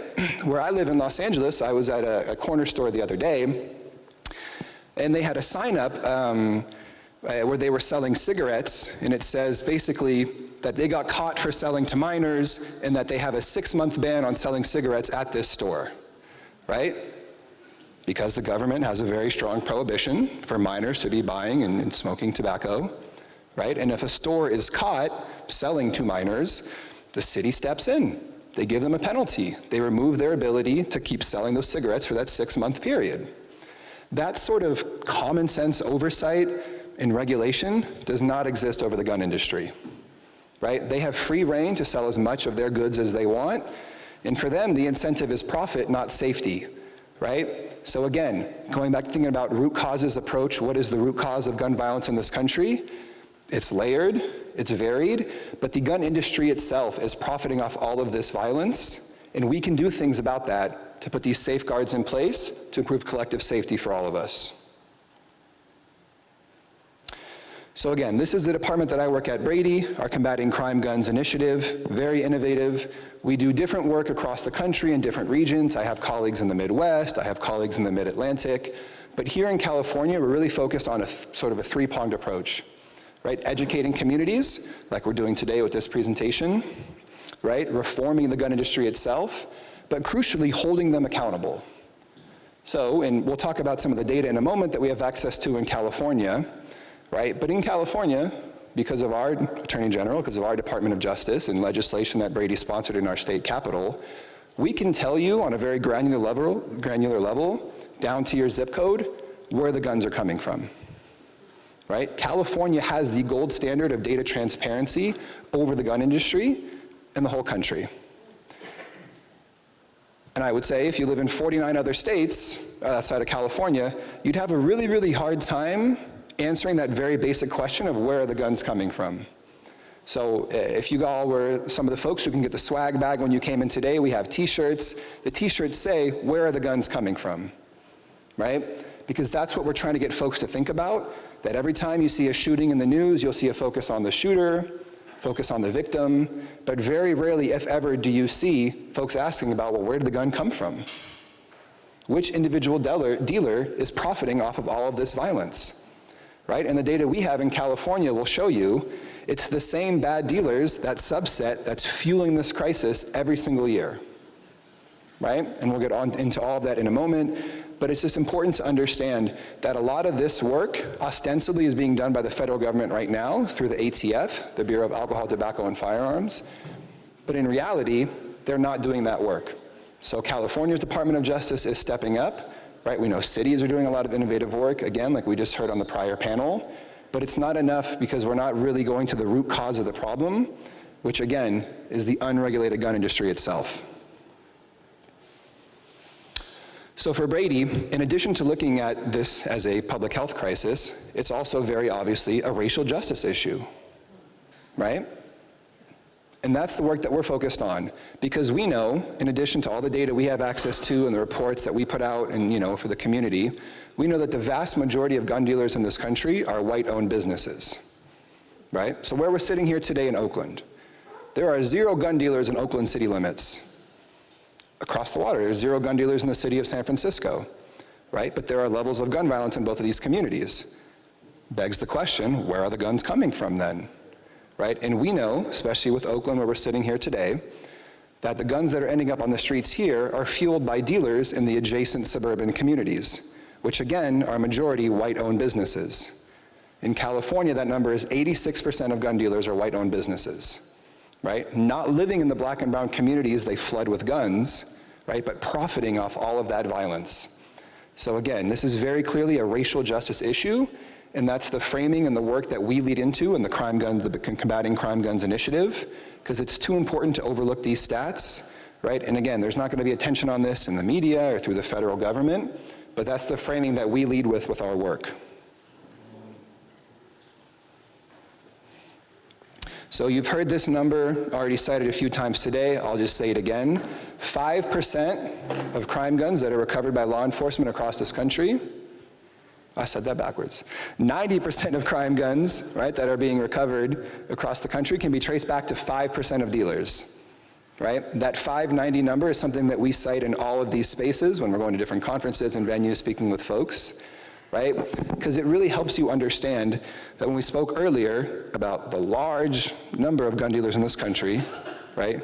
Twice as many as Starbucks and McDonald's combined, that actually the majority of them are not breaking the law. that they're engaged in lawful commerce, right? They're making sales, right? They're following the law. They're not selling to folks they shouldn't. They're not selling to minors, whatever it is. It's this subset, outlier set of dealers that's fueling the gun violence that we experience in our communities, right? So when we talk about gun tracing, it's really about understanding the life cycle and the story of a firearm, right? So again, guns don't grow on trees. Guns don't come from the tooth fairy. There's a chain that you can follow, right, from the gun's first sale to when it's being later recovered by firearms, but when the firearm is being recovered by law enforcement, right, that point A, that point of sale, and then point B, the end of the story, when the cops are recovering it, either at a crime scene or taking it from a prohibited person, whatever it may be. That story right there is something you can understand with gun tracing. So when every law enforcement agency across this country is recovering a firearm, right, they are required to trace it through a federal database.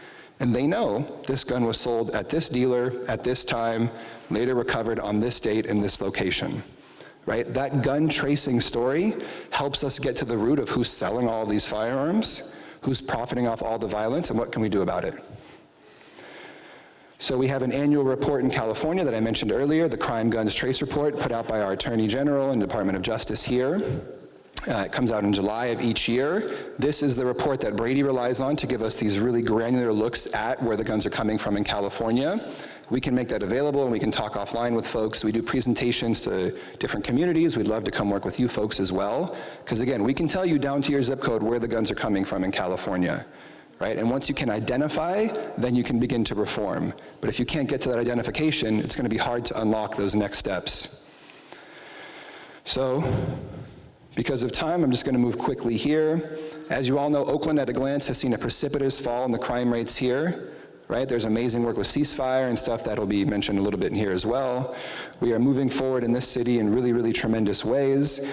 It's also important to note that Oakland's been consistently ahead of the game.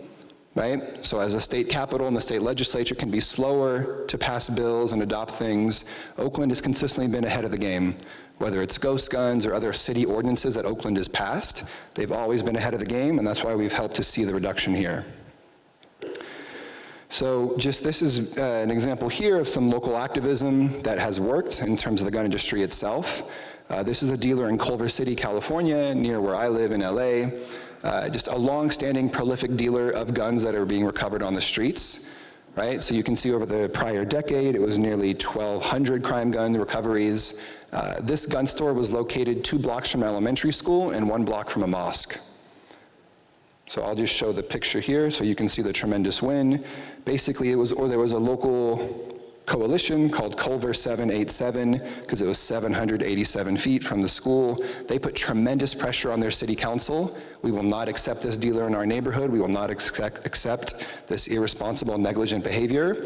And they pressured the city to move ahead, buy the storefront, and close them down. And it's since been turned into a community arts center in Culver. Okay, I'm going to cover this next part very quickly to keep us on track with the agenda. The number one purchaser of firearms in this country are taxpayers, right? And what that means is that our local law enforcement departments buy lots of guns and ammunitions and equipment, right, for their officers who are going into our communities, right? That figures about $5 billion annually, right? And again, that's all of our money as taxpayers that's going into this. So we would love to think that that money is being spent in a responsible way, in an ethical way, but what Brady found in some recent reports that we put out is that that's not the case. So when we think about law enforcement agencies, right, their primary goal, and really their ultimate goal, is protecting public safety, right? Everything needs to be seen to going to that ultimate end. But the research has found that a lot of these law enforcement agencies were not vetting the firearm dealers that they were buying weapons and ammunition and equipment for their officers, right? And without that proper vetting, we found in California that nearly 67 law enforcement agencies were procuring their weapons from dealers with a reckless and irresponsible past, right? And history of very, very serious ATF violations. So here in California, some of the examples here were selling a gun to a customer who indicated they were not the actual buyer, which is known as a straw purchase. This is one of the most serious red flags that the ATF has when looking at gun dealer behavior, right? And these are just some of the violations that we found in our report that local law enforcement departments were overlooking when they were making the purchases from these individual dealers and vendors, right? Obviously problematic. So the solution here that we're proposing, and we'll talk about more as we get through the day, is that we want municipalities to do increased vetting of any vendors into looking into their whole history of compliance with ATF laws and regulations, and to disclose any violations they may have had in the past.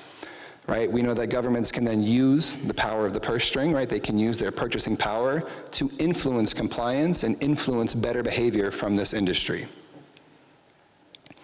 So we love to end on this slide just to show folks the progress that was happening here in California. As I mentioned earlier, Oakland's always been ahead of the game. Oakland was the first city, right, in the country to adopt an ordinance that requires better vetting of any vendors that local law enforcement's buying their weapons and ammunition from. Right, we've since taken it to more cities across California. The state of Colorado passed a measure earlier this year, and I will be available to speak about all of that more in greater detail. I have to make time now for our next panel, but I want to thank you, everybody, and I will have folks come up now for this next panel. Thank you. So as the next set of panelists come to the stage, I want to do a brief introduction of our moderator. Shouldn't allow someone to introduce themselves. So I'm just going to share a little bit about Dr. Holly Joshi, who is the chief of the Department of Violence Prevention here in Oakland. She has vast leadership experience and a track record of implementing evidence-based violence prevention and intervention strategies. Prior to leading the Department of Violence Prevention, she served as the senior director at Glide, where she led the Center for Social Justice, focusing on housing access, community health and safety, and racial equity. She previously served as the director at Bright Research Group, leading community-centered research and leadership consulting projects for government, nonprofit, and philanthropic organizations. In this role, she collaborated with the DVP, the Department of Violence Prevention, to implement a gender-based violence strategy, expand frontline staff training, and develop family systems approaches that remain priorities to this day. Dr. Joshi has also served as the chief executive of MISSY, an Oakland-based organization supporting survivors of gender-based violence. Early in her career, she worked for the City of Oakland in investigative and leadership roles within the police department, including Child Exploitation Unit Supervisor, Internal Affairs Investigator, Public Information Officer, and Chief of Staff. Widely recognized for her expertise in gender-based violence and progressive policing, she is deeply rooted in Oakland's community. And so I'm incredibly excited to have her be the moderator for this panel, this next panel that we have here, and I will allow her to take the mic and introduce our panelists and sort of facilitate a really wonderful conversation on gun industry accountability. So put it together, Phil. Thank you, Erica, for that great introduction, and thanks to everyone for being here today. I know that it's the end of your very, very busy week, and many of you have come from fairly far away in the region, so thank you for coming to Oakland. At this point in Oakland's history, we are blessed to have the leadership of Mayor Barbara Lee, who really understands that an approach to gun violence prevention and intervention really has to be comprehensive, holistic, and include deep investments in the Department of Violence Prevention. Our approaches that dispatch credible messengers. I see some credible messengers in the room today. Please raise your hand, all street outreach workers, case managers, life coach supervisors, raise your hand. Please take a look around the room and give these folks a round of applause.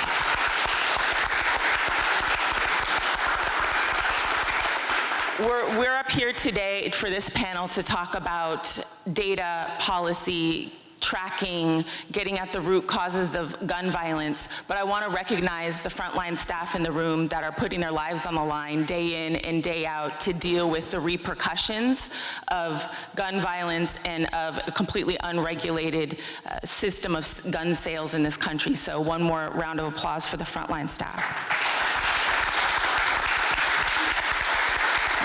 Turning to these gentlemen on my right, I'm going to introduce Joshua Scharf, the General Counsel and Senior Director of Programs at Brady.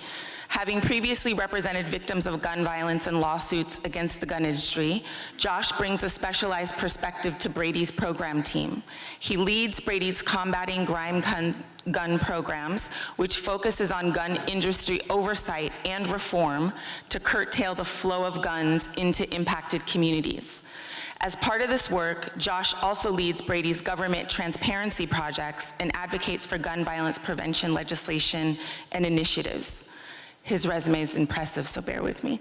He played an integral role in launching Brady's Gun Store Transparency Project, the largest database of gun dealer inspection reports from the Bureau of Alcohol, Tobacco, Firearms, and Explosives ever released to the public, and has helped draw national attention to the need for ATF modernization and gun industry accountability. Josh graduated from Rutgers University in 2005 and received a joint JD and MA from the George Washington University School of Law and the Johns Hopkins School of Advanced International Studies. That sounds like a lot of reading. Before joining Brady, we really have to shorten this. Before joining Brady in 2017, he practiced law at a private firm in DC, specializing in arbitration, civil litigation, and negotiations. Thank you for bringing your skills to Oakland. Let's give him a round of applause.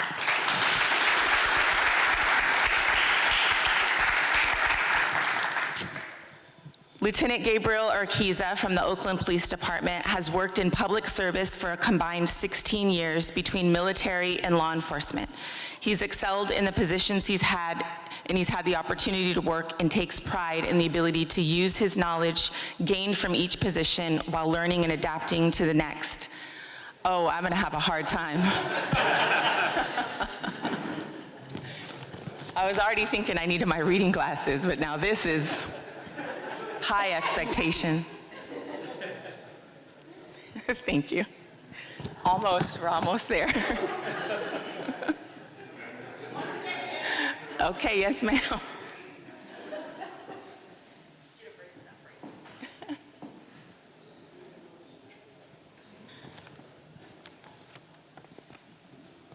Well, while we're waiting on the lights, turn to your neighbor and talk about what you've learned so far.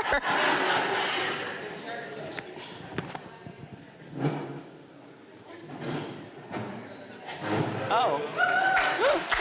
Okay, that's bright. Thank you. All right, Gabe. Back to you, sir.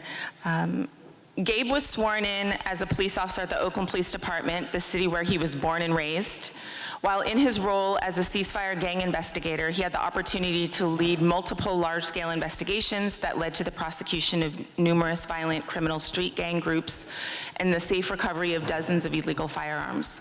While he takes pride in these types of operations, Gabriel believes the most important role he has served is making connections with members of the community, especially individuals who've been identified as being at high risk of becoming embroiled in prevalent group-related violence. He believes these personal connections are the most powerful tools available in any environment. In December 2021, he was promoted to the rank of sergeant and returned to work as a patrol supervisor. He was then assigned to the Violent Crime Operations Center, where he supervised field teams that investigated and apprehended subjects specifically involved in violent crime. He was eventually assigned to lead the Real-Time Operations Center as a commander, while continuing to assist with the Ceasefire and Special Resources section. Gabe hopes to continue using his training and experience that he's gained from a variety of roles. He believes that adaptation, constant professionalism, and the ability to communicate and work with others are the most valuable abilities he possesses. And we need more homegrown Oakland police officers. So please welcome Lieutenant Urquiza to the stage.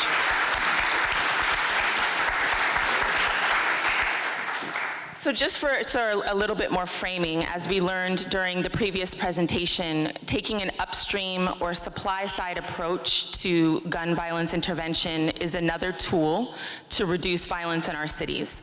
And similar to a focused deterrence approach to violence prevention, Brady is combating crime guns with their initiative called Combating Crime Guns, and they work to identify a small number of negligent or irresponsible dealers who are driving gun violence and demanding accountability for those dealers.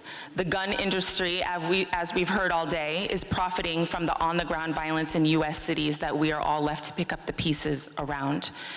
Lieutenant Urquiza, we learned in the presentation that Oakland increased traces of recovered firearms by 300% in the automated firearms system. Could you share what type of information your team is identifying, analyzing, and storing? So what's been important is to address gun violence, you really have to understand gun violence, and not just who is involved in gun violence, but where they're located, both geographically within Oakland, but then regionally. What we've seen, significant increases, the connections between Oakland and other cities around it, whether it's San Francisco, Stockton, Vallejo, Richmond, Antioch. So a lot of times where previously we'd see a lot of connections between Oakland groups, we're now seeing those groups branching out and connecting with groups throughout the Bay Area and even in the greater California area. So part of understanding that is using ballistic data to kind of see those connections. So what we've tried to do in this unit is map that kind of information out. So understanding what these connections are based on the ballistic connections between particular cases, how those firearms might be moving between the communities or between particular groups. So we've heavily focused on that, and that has kind of shown us where we maybe need to put more of our strategy towards as far as groups in Oakland or reaching out to partners such as San Francisco or Stockton based on some of our recent trends. So that's really been a lot of our focus, but also as part of that is when we're trying to determine what our next steps are, it's not just from an enforcement standpoint, it's to look if our community partners might be more appropriate in certain cases, because they can go where we can't go and get the message to some of the groups we're not able to. So I think that's been another part of this, is it's not just from an enforcement aspect, but determining what is the actual best approach to stop this gun violence or tackle it. And you mentioned San Francisco and Stockton when you were talking about patterns that have been coming up. Can you speak a little bit more about what you're seeing in terms of patterns? So what we've seen specifically in Oakland, Oakland has always been a gathering place, which is in many ways a positive thing.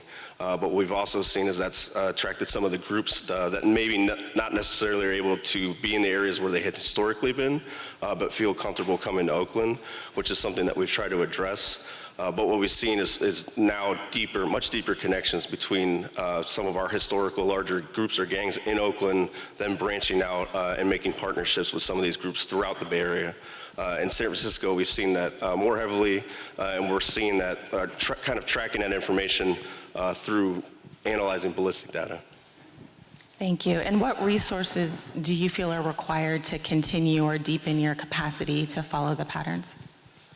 One of our tightest partnerships is with ATF, specifically in relation to analyzing this kind of data. We hold a meeting weekly with an ATF, or with ATF, with partnerships within the department, often with people from outside of the department, to look at ballistic intelligence that we've gotten throughout that week. Usually we'll see connections through multiple shootings that will come up multiple times throughout the year, and doing the analysis and trying to dictate strategy based on what we're seeing from that. So ATF's connection and assistance with that, both from an energy perspective and also from a material perspective, has been extremely beneficial. We hope to continue that going forward. Thank you.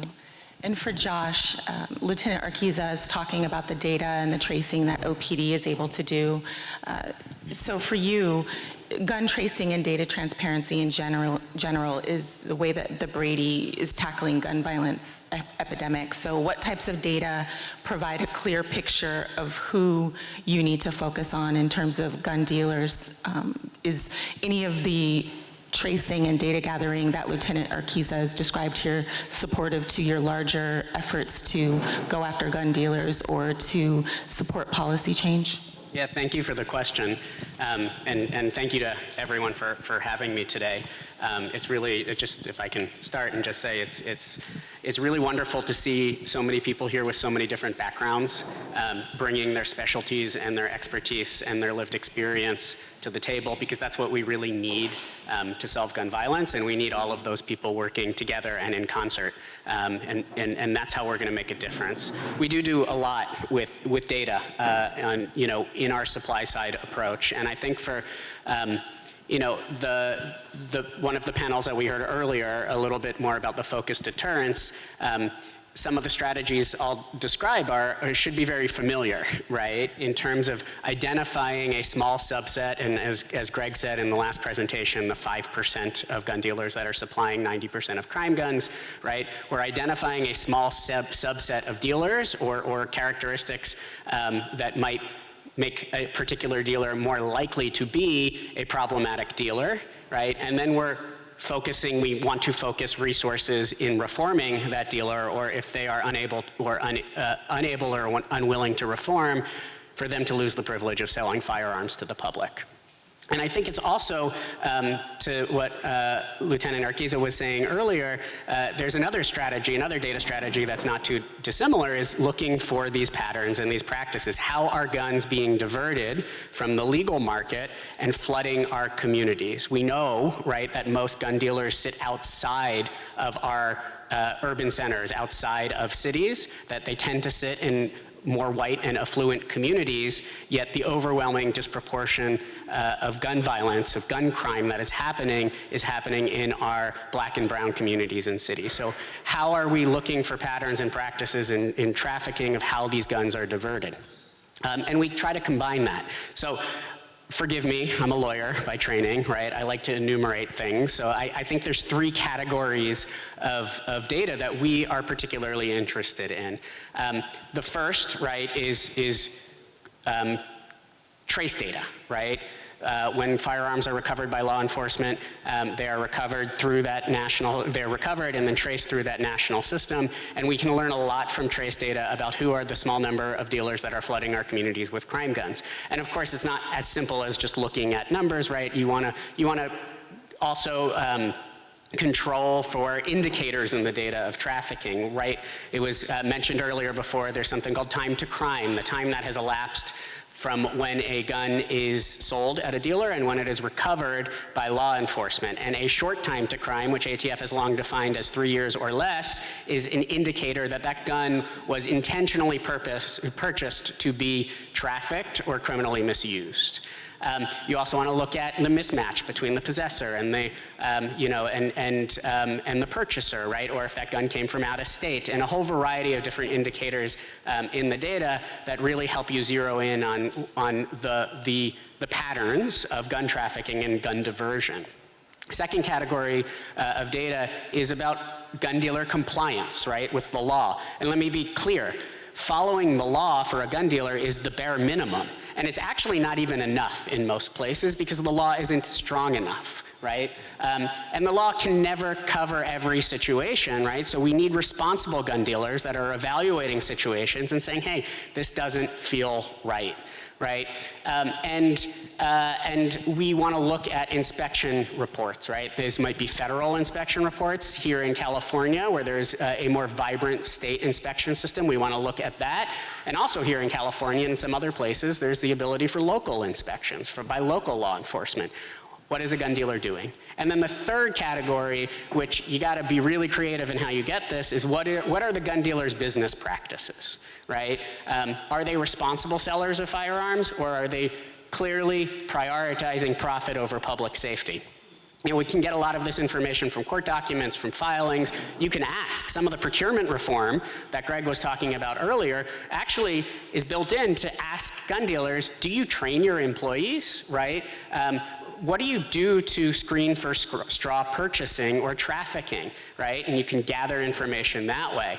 You know, a gun dealer, for example, you know, who is selling 75 of the similar make and model handgun to one purchaser over a 7-month period, and by the way, I did not make that up. That is not a hypothetical. That is a real situation that happened within the last couple of years in Texas, and it's one of many, right?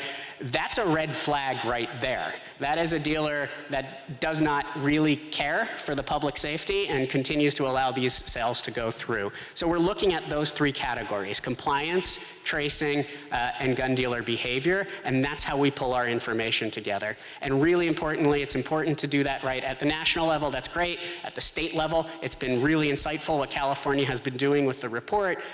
But at the regional level, right, it's absolutely critical because you'll find a lot of those same patterns, and that you don't know unless you have data sharing and data transparency.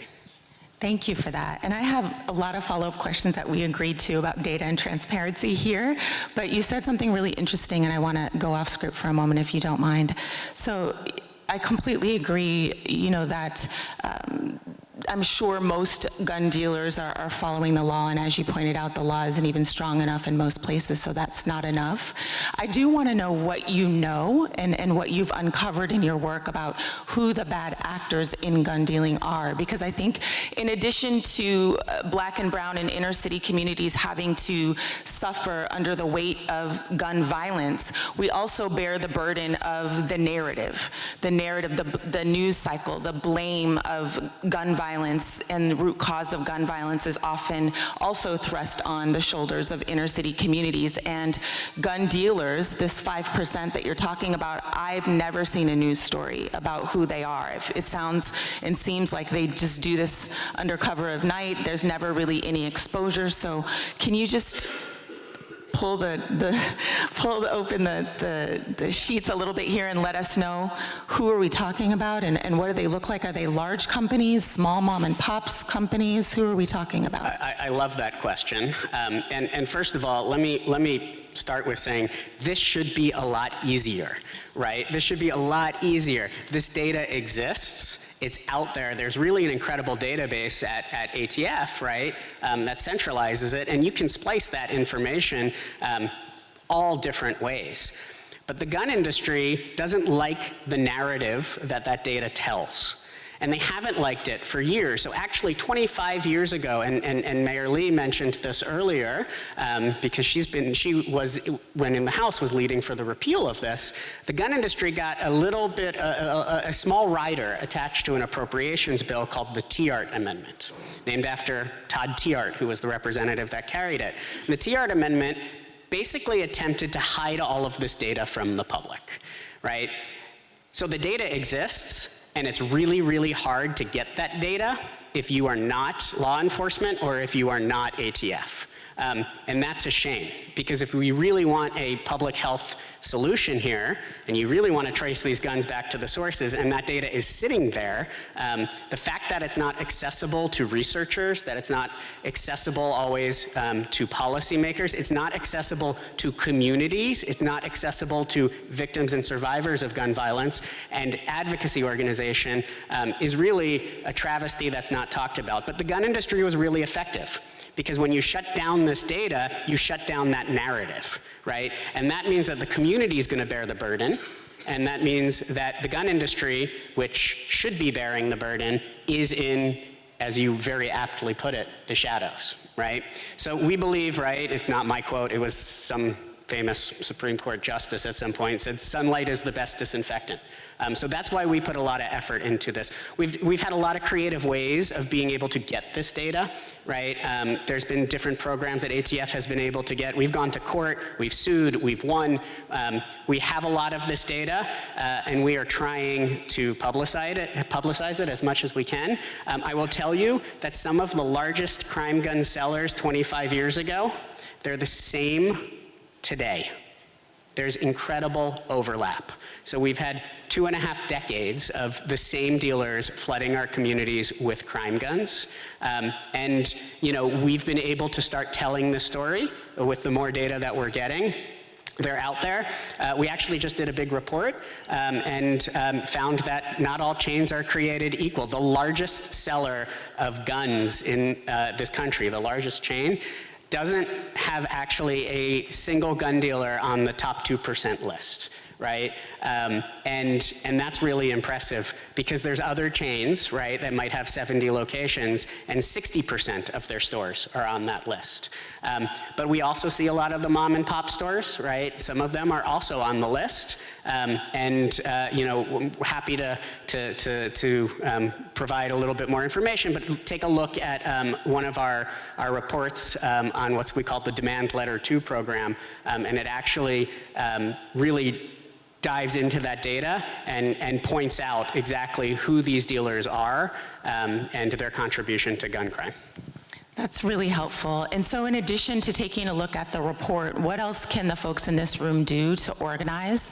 I mean, this is Oakland and the Bay Area region. We have a strong history of activism. I think that we collectively understand that working on narrative change is a part of the solution, and that really when we get into organizing and political conversations, that it's always a fight for the narrative. Because whoever gets to tell the story of what the root cause of the problems are is the group that ends up controlling the resources, and the resources, you know, control the solutions. So just staying with this conversation about narrative for a moment, and you know, there's extremely powerful people in the room, community-based organizers, frontline staff, survivors of gun violence, politicians, mayors, chiefs of staff. So what can they do to support increased transparency? If we've been dealing with the same gun dealers for 25 years and we all agree that sunlight is one of the best solutions, what would you implore them to do other than they can start with reading the report? Yeah, I mean, take a look at the reports. Take a look at the report that Greg mentioned earlier, the California Department of Justice report. That's a new report. It's only been out a few years. That gives you a better perspective of what's going on in the state. But also, right, and I told you, I just shared with the group the bad news, right? Let me share some good news.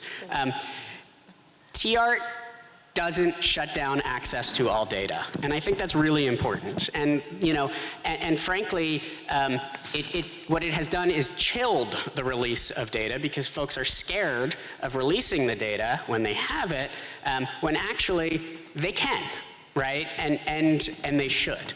So one of the things that we talk about a lot with local law enforcement is, one, share data.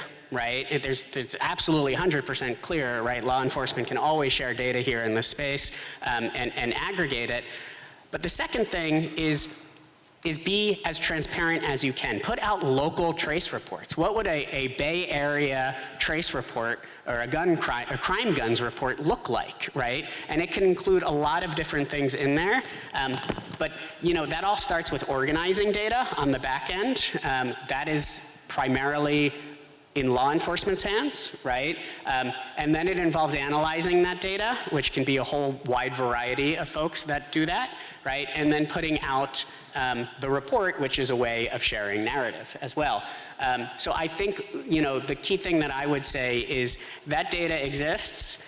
Local, state law enforcement have access to that data, and be brave. Push for data transparency, because really, you know, data transparency leads us to better policy, it leads us to better enforcement approaches, it leads us to better narrative. Thank you.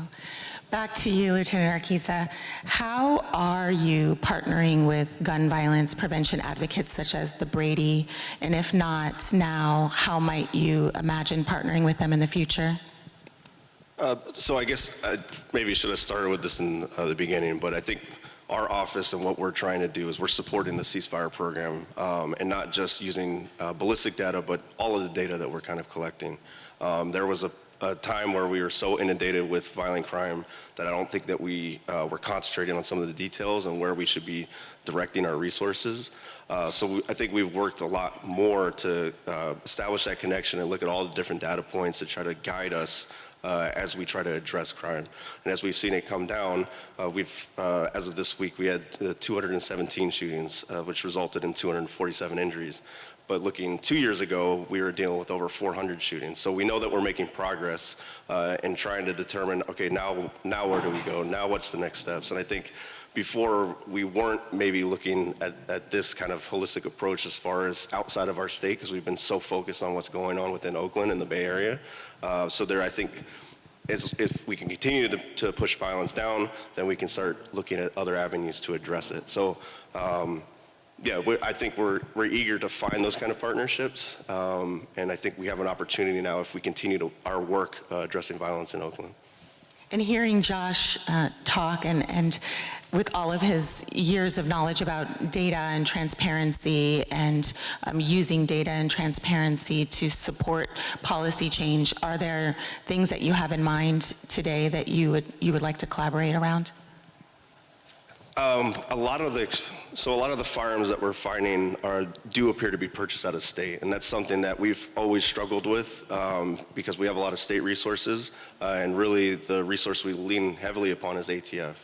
So being able to establish other connections outside of the state of California, I think would be extremely beneficial.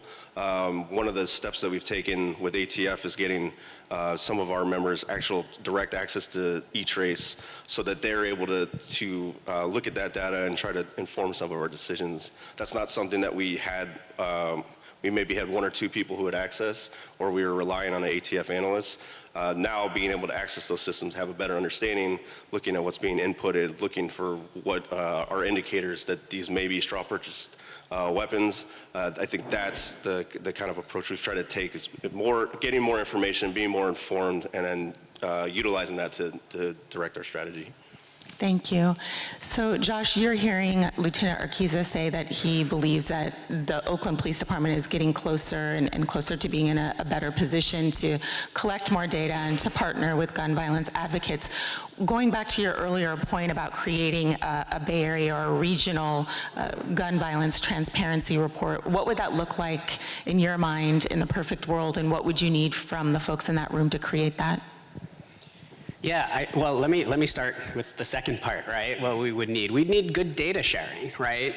We would need smart data collection, and it's music to my ears, right, to hear that OPD is thinking holistically about trace data. Because I'll be honest, right, in most law enforcement agencies across the country, you know, a gun will be traced, right? ATF will spit out the results in, well, it used to be like 7 days, now it's more like 14, right? And then they'll get it's really like it's one piece of paper, right? And then they'll take that trace response, which gives you all this great information, and they put it in one particular case file of the case that they required, where that gun was recovered, and then that's that, right?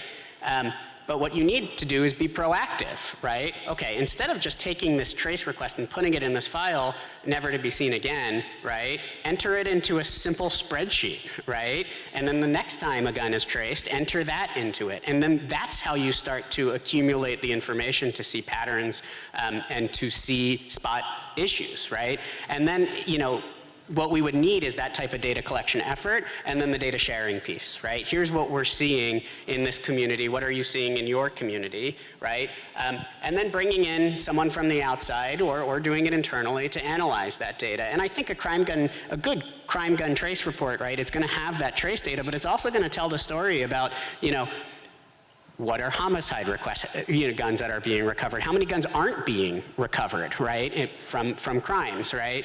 And giving a comprehensive view of where the guns are coming from, what type of crimes they're being recovered in, who are the largest suppliers of those crime guns, what are in-state, what are out-state, what about ghost guns, right? Because then you get a complete picture of your crime gun problem in a particular region, and so much can flow from that. Can I expand on that a little bit? So one thing that we've found a lot of success with is partnering with our crime lab within the department and putting them in connection also with ATF so that we're looking at the same information and that everybody's at the table when we're discussing information like ballistic data. And the tremendous work that they've done expanding our own ballistic processing and the amount of time before we were waiting months, sometimes years to get ballistic information. If we ask for a priority, sometimes we're getting them within 24 hours. And that helps us dictate strategy because this is, in group or gang conflict, everything can move quickly. And if you're not taking action, you may be too late. So I think we found by partnering with our lab and working together as one, it's really helped us get ahead of some of this conflict and maybe prevent some of the gun violence that we've seen in the past. So that having that partnership, and they went out and got a Crime Gun Intelligence Center grant, and they spent a considerable amount of resources making sure we had the infrastructure to support this kind of ballistic analysis. And I think that's helped us be successful in the last few years. Thank you all. So switching gears real quick and with our last question before we turn it over to the audience for questions, this conversation about data collection and transparency is clearly critical. But with the knowledge and the context of everything that is happening and will probably happen at least in the next 3 years at the federal level, are there things just focused on policy and ordinance and practice that city government can do in the meantime to combat gun violence, to partner more strongly with gun violence advocates? Like, what suggestions would you make, Josh and Lieutenant Urquiza, if you'd like to weigh in?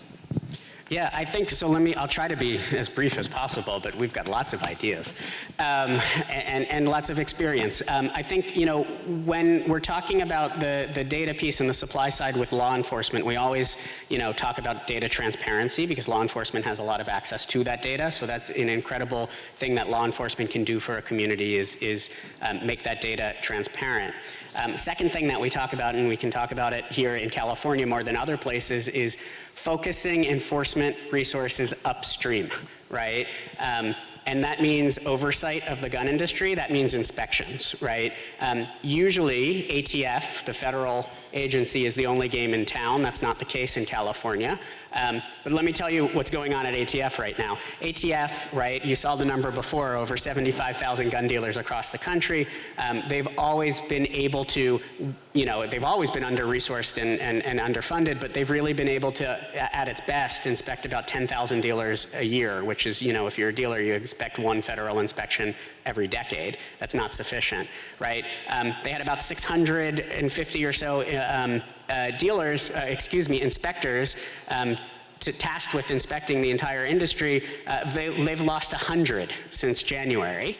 And we just actually learned that ATF hasn't revoked a single dealer license. It took them 5 months since the Trump administration took over ATF, or the Trump administration came in, to actually revoke a dealer's license. So ATF isn't doing it. Cal DOJ does do it, and that's really great. And here in California, local law enforcement, with certain conditions, can do it as well. And I would say, right, a region coming together and demanding inspections from ATF of certain dealers that are problematic, or doing it themselves, right, I think is really important. On the policy side, right, the procurement reform that Greg was talking about earlier, it's a new strategy, it's a novel strategy. We have really high hopes because that's changing dealer norms. Not only are you acting responsibly with taxpayer money by not buying guns from the same dealers that are flooding your communities with crime guns, right, but you're also setting a new norm and a standard of what it means to be a responsible gun dealer. And then also just studying the issue, right? Like, I know the Ghost Guns ordinances that actually started here in California, made its way up to the state level and all the way to ATF, right, have been quite effective, right? So at the policy level, those are some ideas that you should be looking at. And I also want to say, right, like, community-based organizations, violence intervention, the violence interrupters, we ask so much of you already with so few resources to do what you do. And the last thing I want to do is sit here and ask you to do more, and I'm not going to, right?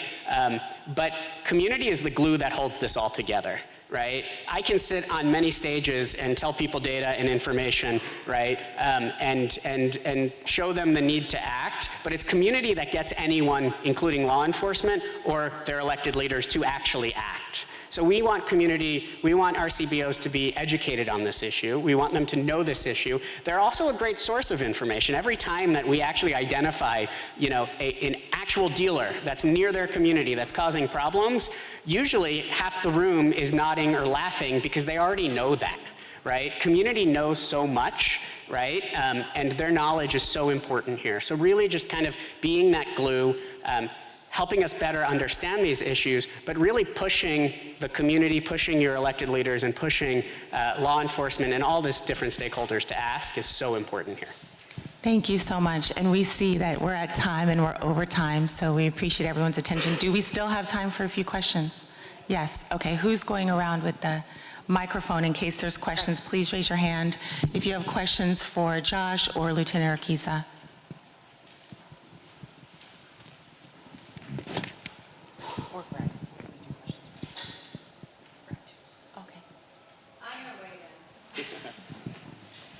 I think contextualizing what we can do to help communities, right? And we have some incredible mayors here. Josh, we've worked in states and particular communities to really help law enforcement identify which dealers are much more likely to be engaging in the sale of crime guns. And I think of New Jersey, for example, where we've been active for a long time, where an inspector, state police, can inspect gun dealers, or in the state of California, by the way, who previously used to inspect gun dealers, and there are thousands of them, starting alphabetically. They would start with A, and then over a long period of time, they'd get to Z, and then they'd start over again. No shade on California, but needless to say, that's not effective. And you can imagine the people who are doing the inspections, that doesn't feel good. You're not targeting the dealers that are responsible for crime guns. What Brady can do for regions is help you do that. So Josh, could you use an example of what happened in New Jersey when we became involved, the database that we provided, and what difference it made for law enforcement doing those inspections to actually shut down or reform the dealers who were supplying crime guns in New Jersey? Yeah, and I think this is something that I'm really proud of Brady for, is that we're able to really bring different people to the table with different ideas and different talents to be able to solve these issues. So the work that Chris is alluding to is work where we were able to use big data with people far smarter than me, right? Being able to really crunch the data and identify who are the dealers that really need the extra attention here. But then also bring in experts who are able to help with change management and make inspection systems more efficient and more effective, right? Instead of, driving 50 miles to a particular dealer one day and then coming home, maybe it's driving 50 miles to that dealer and then stopping and hitting 2 or 3 of them on the way home, right? Being able to do that, we were actually able to greatly increase the state's ability to inspect more dealers and then also inspect the right dealers. And one of the things that's really interesting in the report that I mentioned before is that New Jersey doesn't actually have a single dealer on that top 2% list. And that's pretty incredible, right, for a state. But New Jersey doesn't have a single dealer on that list. And that should tell you that oversight and enforcement is something that really works, especially when done efficiently and effectively.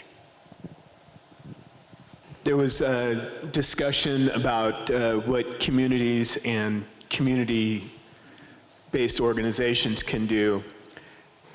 Do you think it would be more effective for community organizations on the regional level to band together, or that our region should go to Sacramento to advocate for more effective inspections of these rogue gun dealers? Do you mean in terms of actually doing the inspections? Or Yes. Look, I mean, in general, I think the more the better, right? I appreciated the example of New Jersey, but California is such a larger, just geographic, larger state than New Jersey. Were they effective because they were able to concentrate as a smaller physical state, or did they do it by regions, counties, et cetera? Yeah, I mean, look, it's a complicated question, right? And I only ask complicated questions. Yeah, I love it. And I think, yes, to some degree, that's right. The fact is, right, like, let me just kind of back up for a second. We know that if law enforcement is focusing resources upstream and actually policing the gun industry itself, it works. And sometimes that's with the hard hand, right? And sometimes that's just showing up, right? And saying, hey, yeah, maybe you've been inspected once every 10 years, but things are gonna be a little different now, so, button up, right? There's actually, some research that recently came out that found that, you know, when ATF inspected a dealer and just issued them a letter, it's called a warning letter, saying, hey, we're putting you on notice that you've broken the law a couple times, it's not that bad, right, but it doesn't look good, right, that the rates of gun trafficking from those stores dropped by 90% the following year, right? And that's just like kind of a light touch. So I think, right, just that type of interaction and that knowledge that, you know, that industry has saying, hey, we are going to be policed here, we do have law enforcement that's interested in this, that makes a big difference just in of itself. I think, can I jump in? I think what I'm hearing in your question is, because earlier you were saying that we can't necessarily moving forward be dependent on ATF to do the inspections, and that local law enforcement can do the inspections and can put resources into this upstream prevention. We don't have gun dealers in Oakland, but there are gun dealers in the region that are providing access to quick weapons for crimes that are occurring in Oakland. And so what I'm hearing in the question is, what is an effective organizing strategy for community-based organizations and even leaders in the region to essentially demand that law enforcement in the places and spaces that do have gun dealers are able to proactively do these inspections that you're talking about? Yeah, okay. So I think one of the best grassroots and kind of organizing and a collaborative approach here is, one, identify those dealers with the law enforcement data, identify those problematic dealers where they are, right?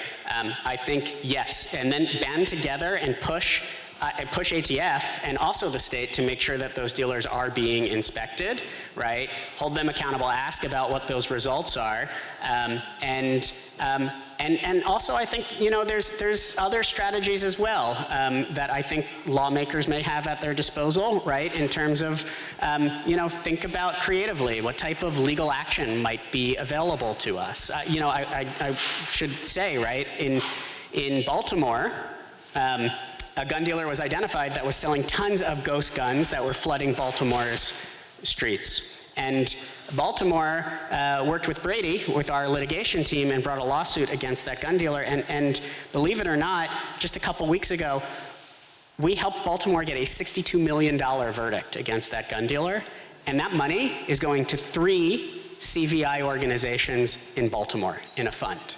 Right? So there are strategies beyond just inspections, which you should obviously push them to, but think about the all of the above, and I think I heard it up here already a number of times today, the outside of the box strategy, right? The one that drives accountability and norm change. Thank you. We have another question right here. So as it's been pointed out, we don't have licensed gun dealers in Oakland. But can you explain a little bit more about the dynamics of how guns enter the black market? What are the hot spots? Are they getting through pawn shops, warehouses? Like, just really concretely, where does it happen and what can legislators do about it? Thanks. I guess I could start from the street. Generally, the firearms are coming in from out of state, so we'll see a lot of unregistered firearms, which indicate they came from a state where they're not being registered. We also see a number of stolen firearms, which we also see. Many of those are from out of state, but some of those are from within the state. One of the things that we saw a large influx in around 2020, 2021, when violence was far up from where it is now, was a huge influx of firearms that were privately manufactured firearms. So what we would call ghost guns, but these are more like guns that were put together with different portions. You were able to basically order a barrel for a firearm, and all you needed was a lower receiver. In many cases, you could actually manufacture that lower receiver. So one portion of it had been made here in California, another portion had been ordered, and that's how we were seeing a lot of these assault rifles put together, or what you would call a P80, which is a polymer 80 bottom with basically a steel slide. So we saw a large influx of those firearms. I think as laws changed within California, not allowing those to be transported into the state, that made a significant difference in us seeing those. And now we're again seeing more of these unregistered firearms coming from out of state, which are more mainstream manufacturers coming in. And I would just also add, your instinct is right. Actually, pawn shops sell more crime guns proportionally than gun dealers that are not pawn shops. That's been known for a long time, and that continues to be the case.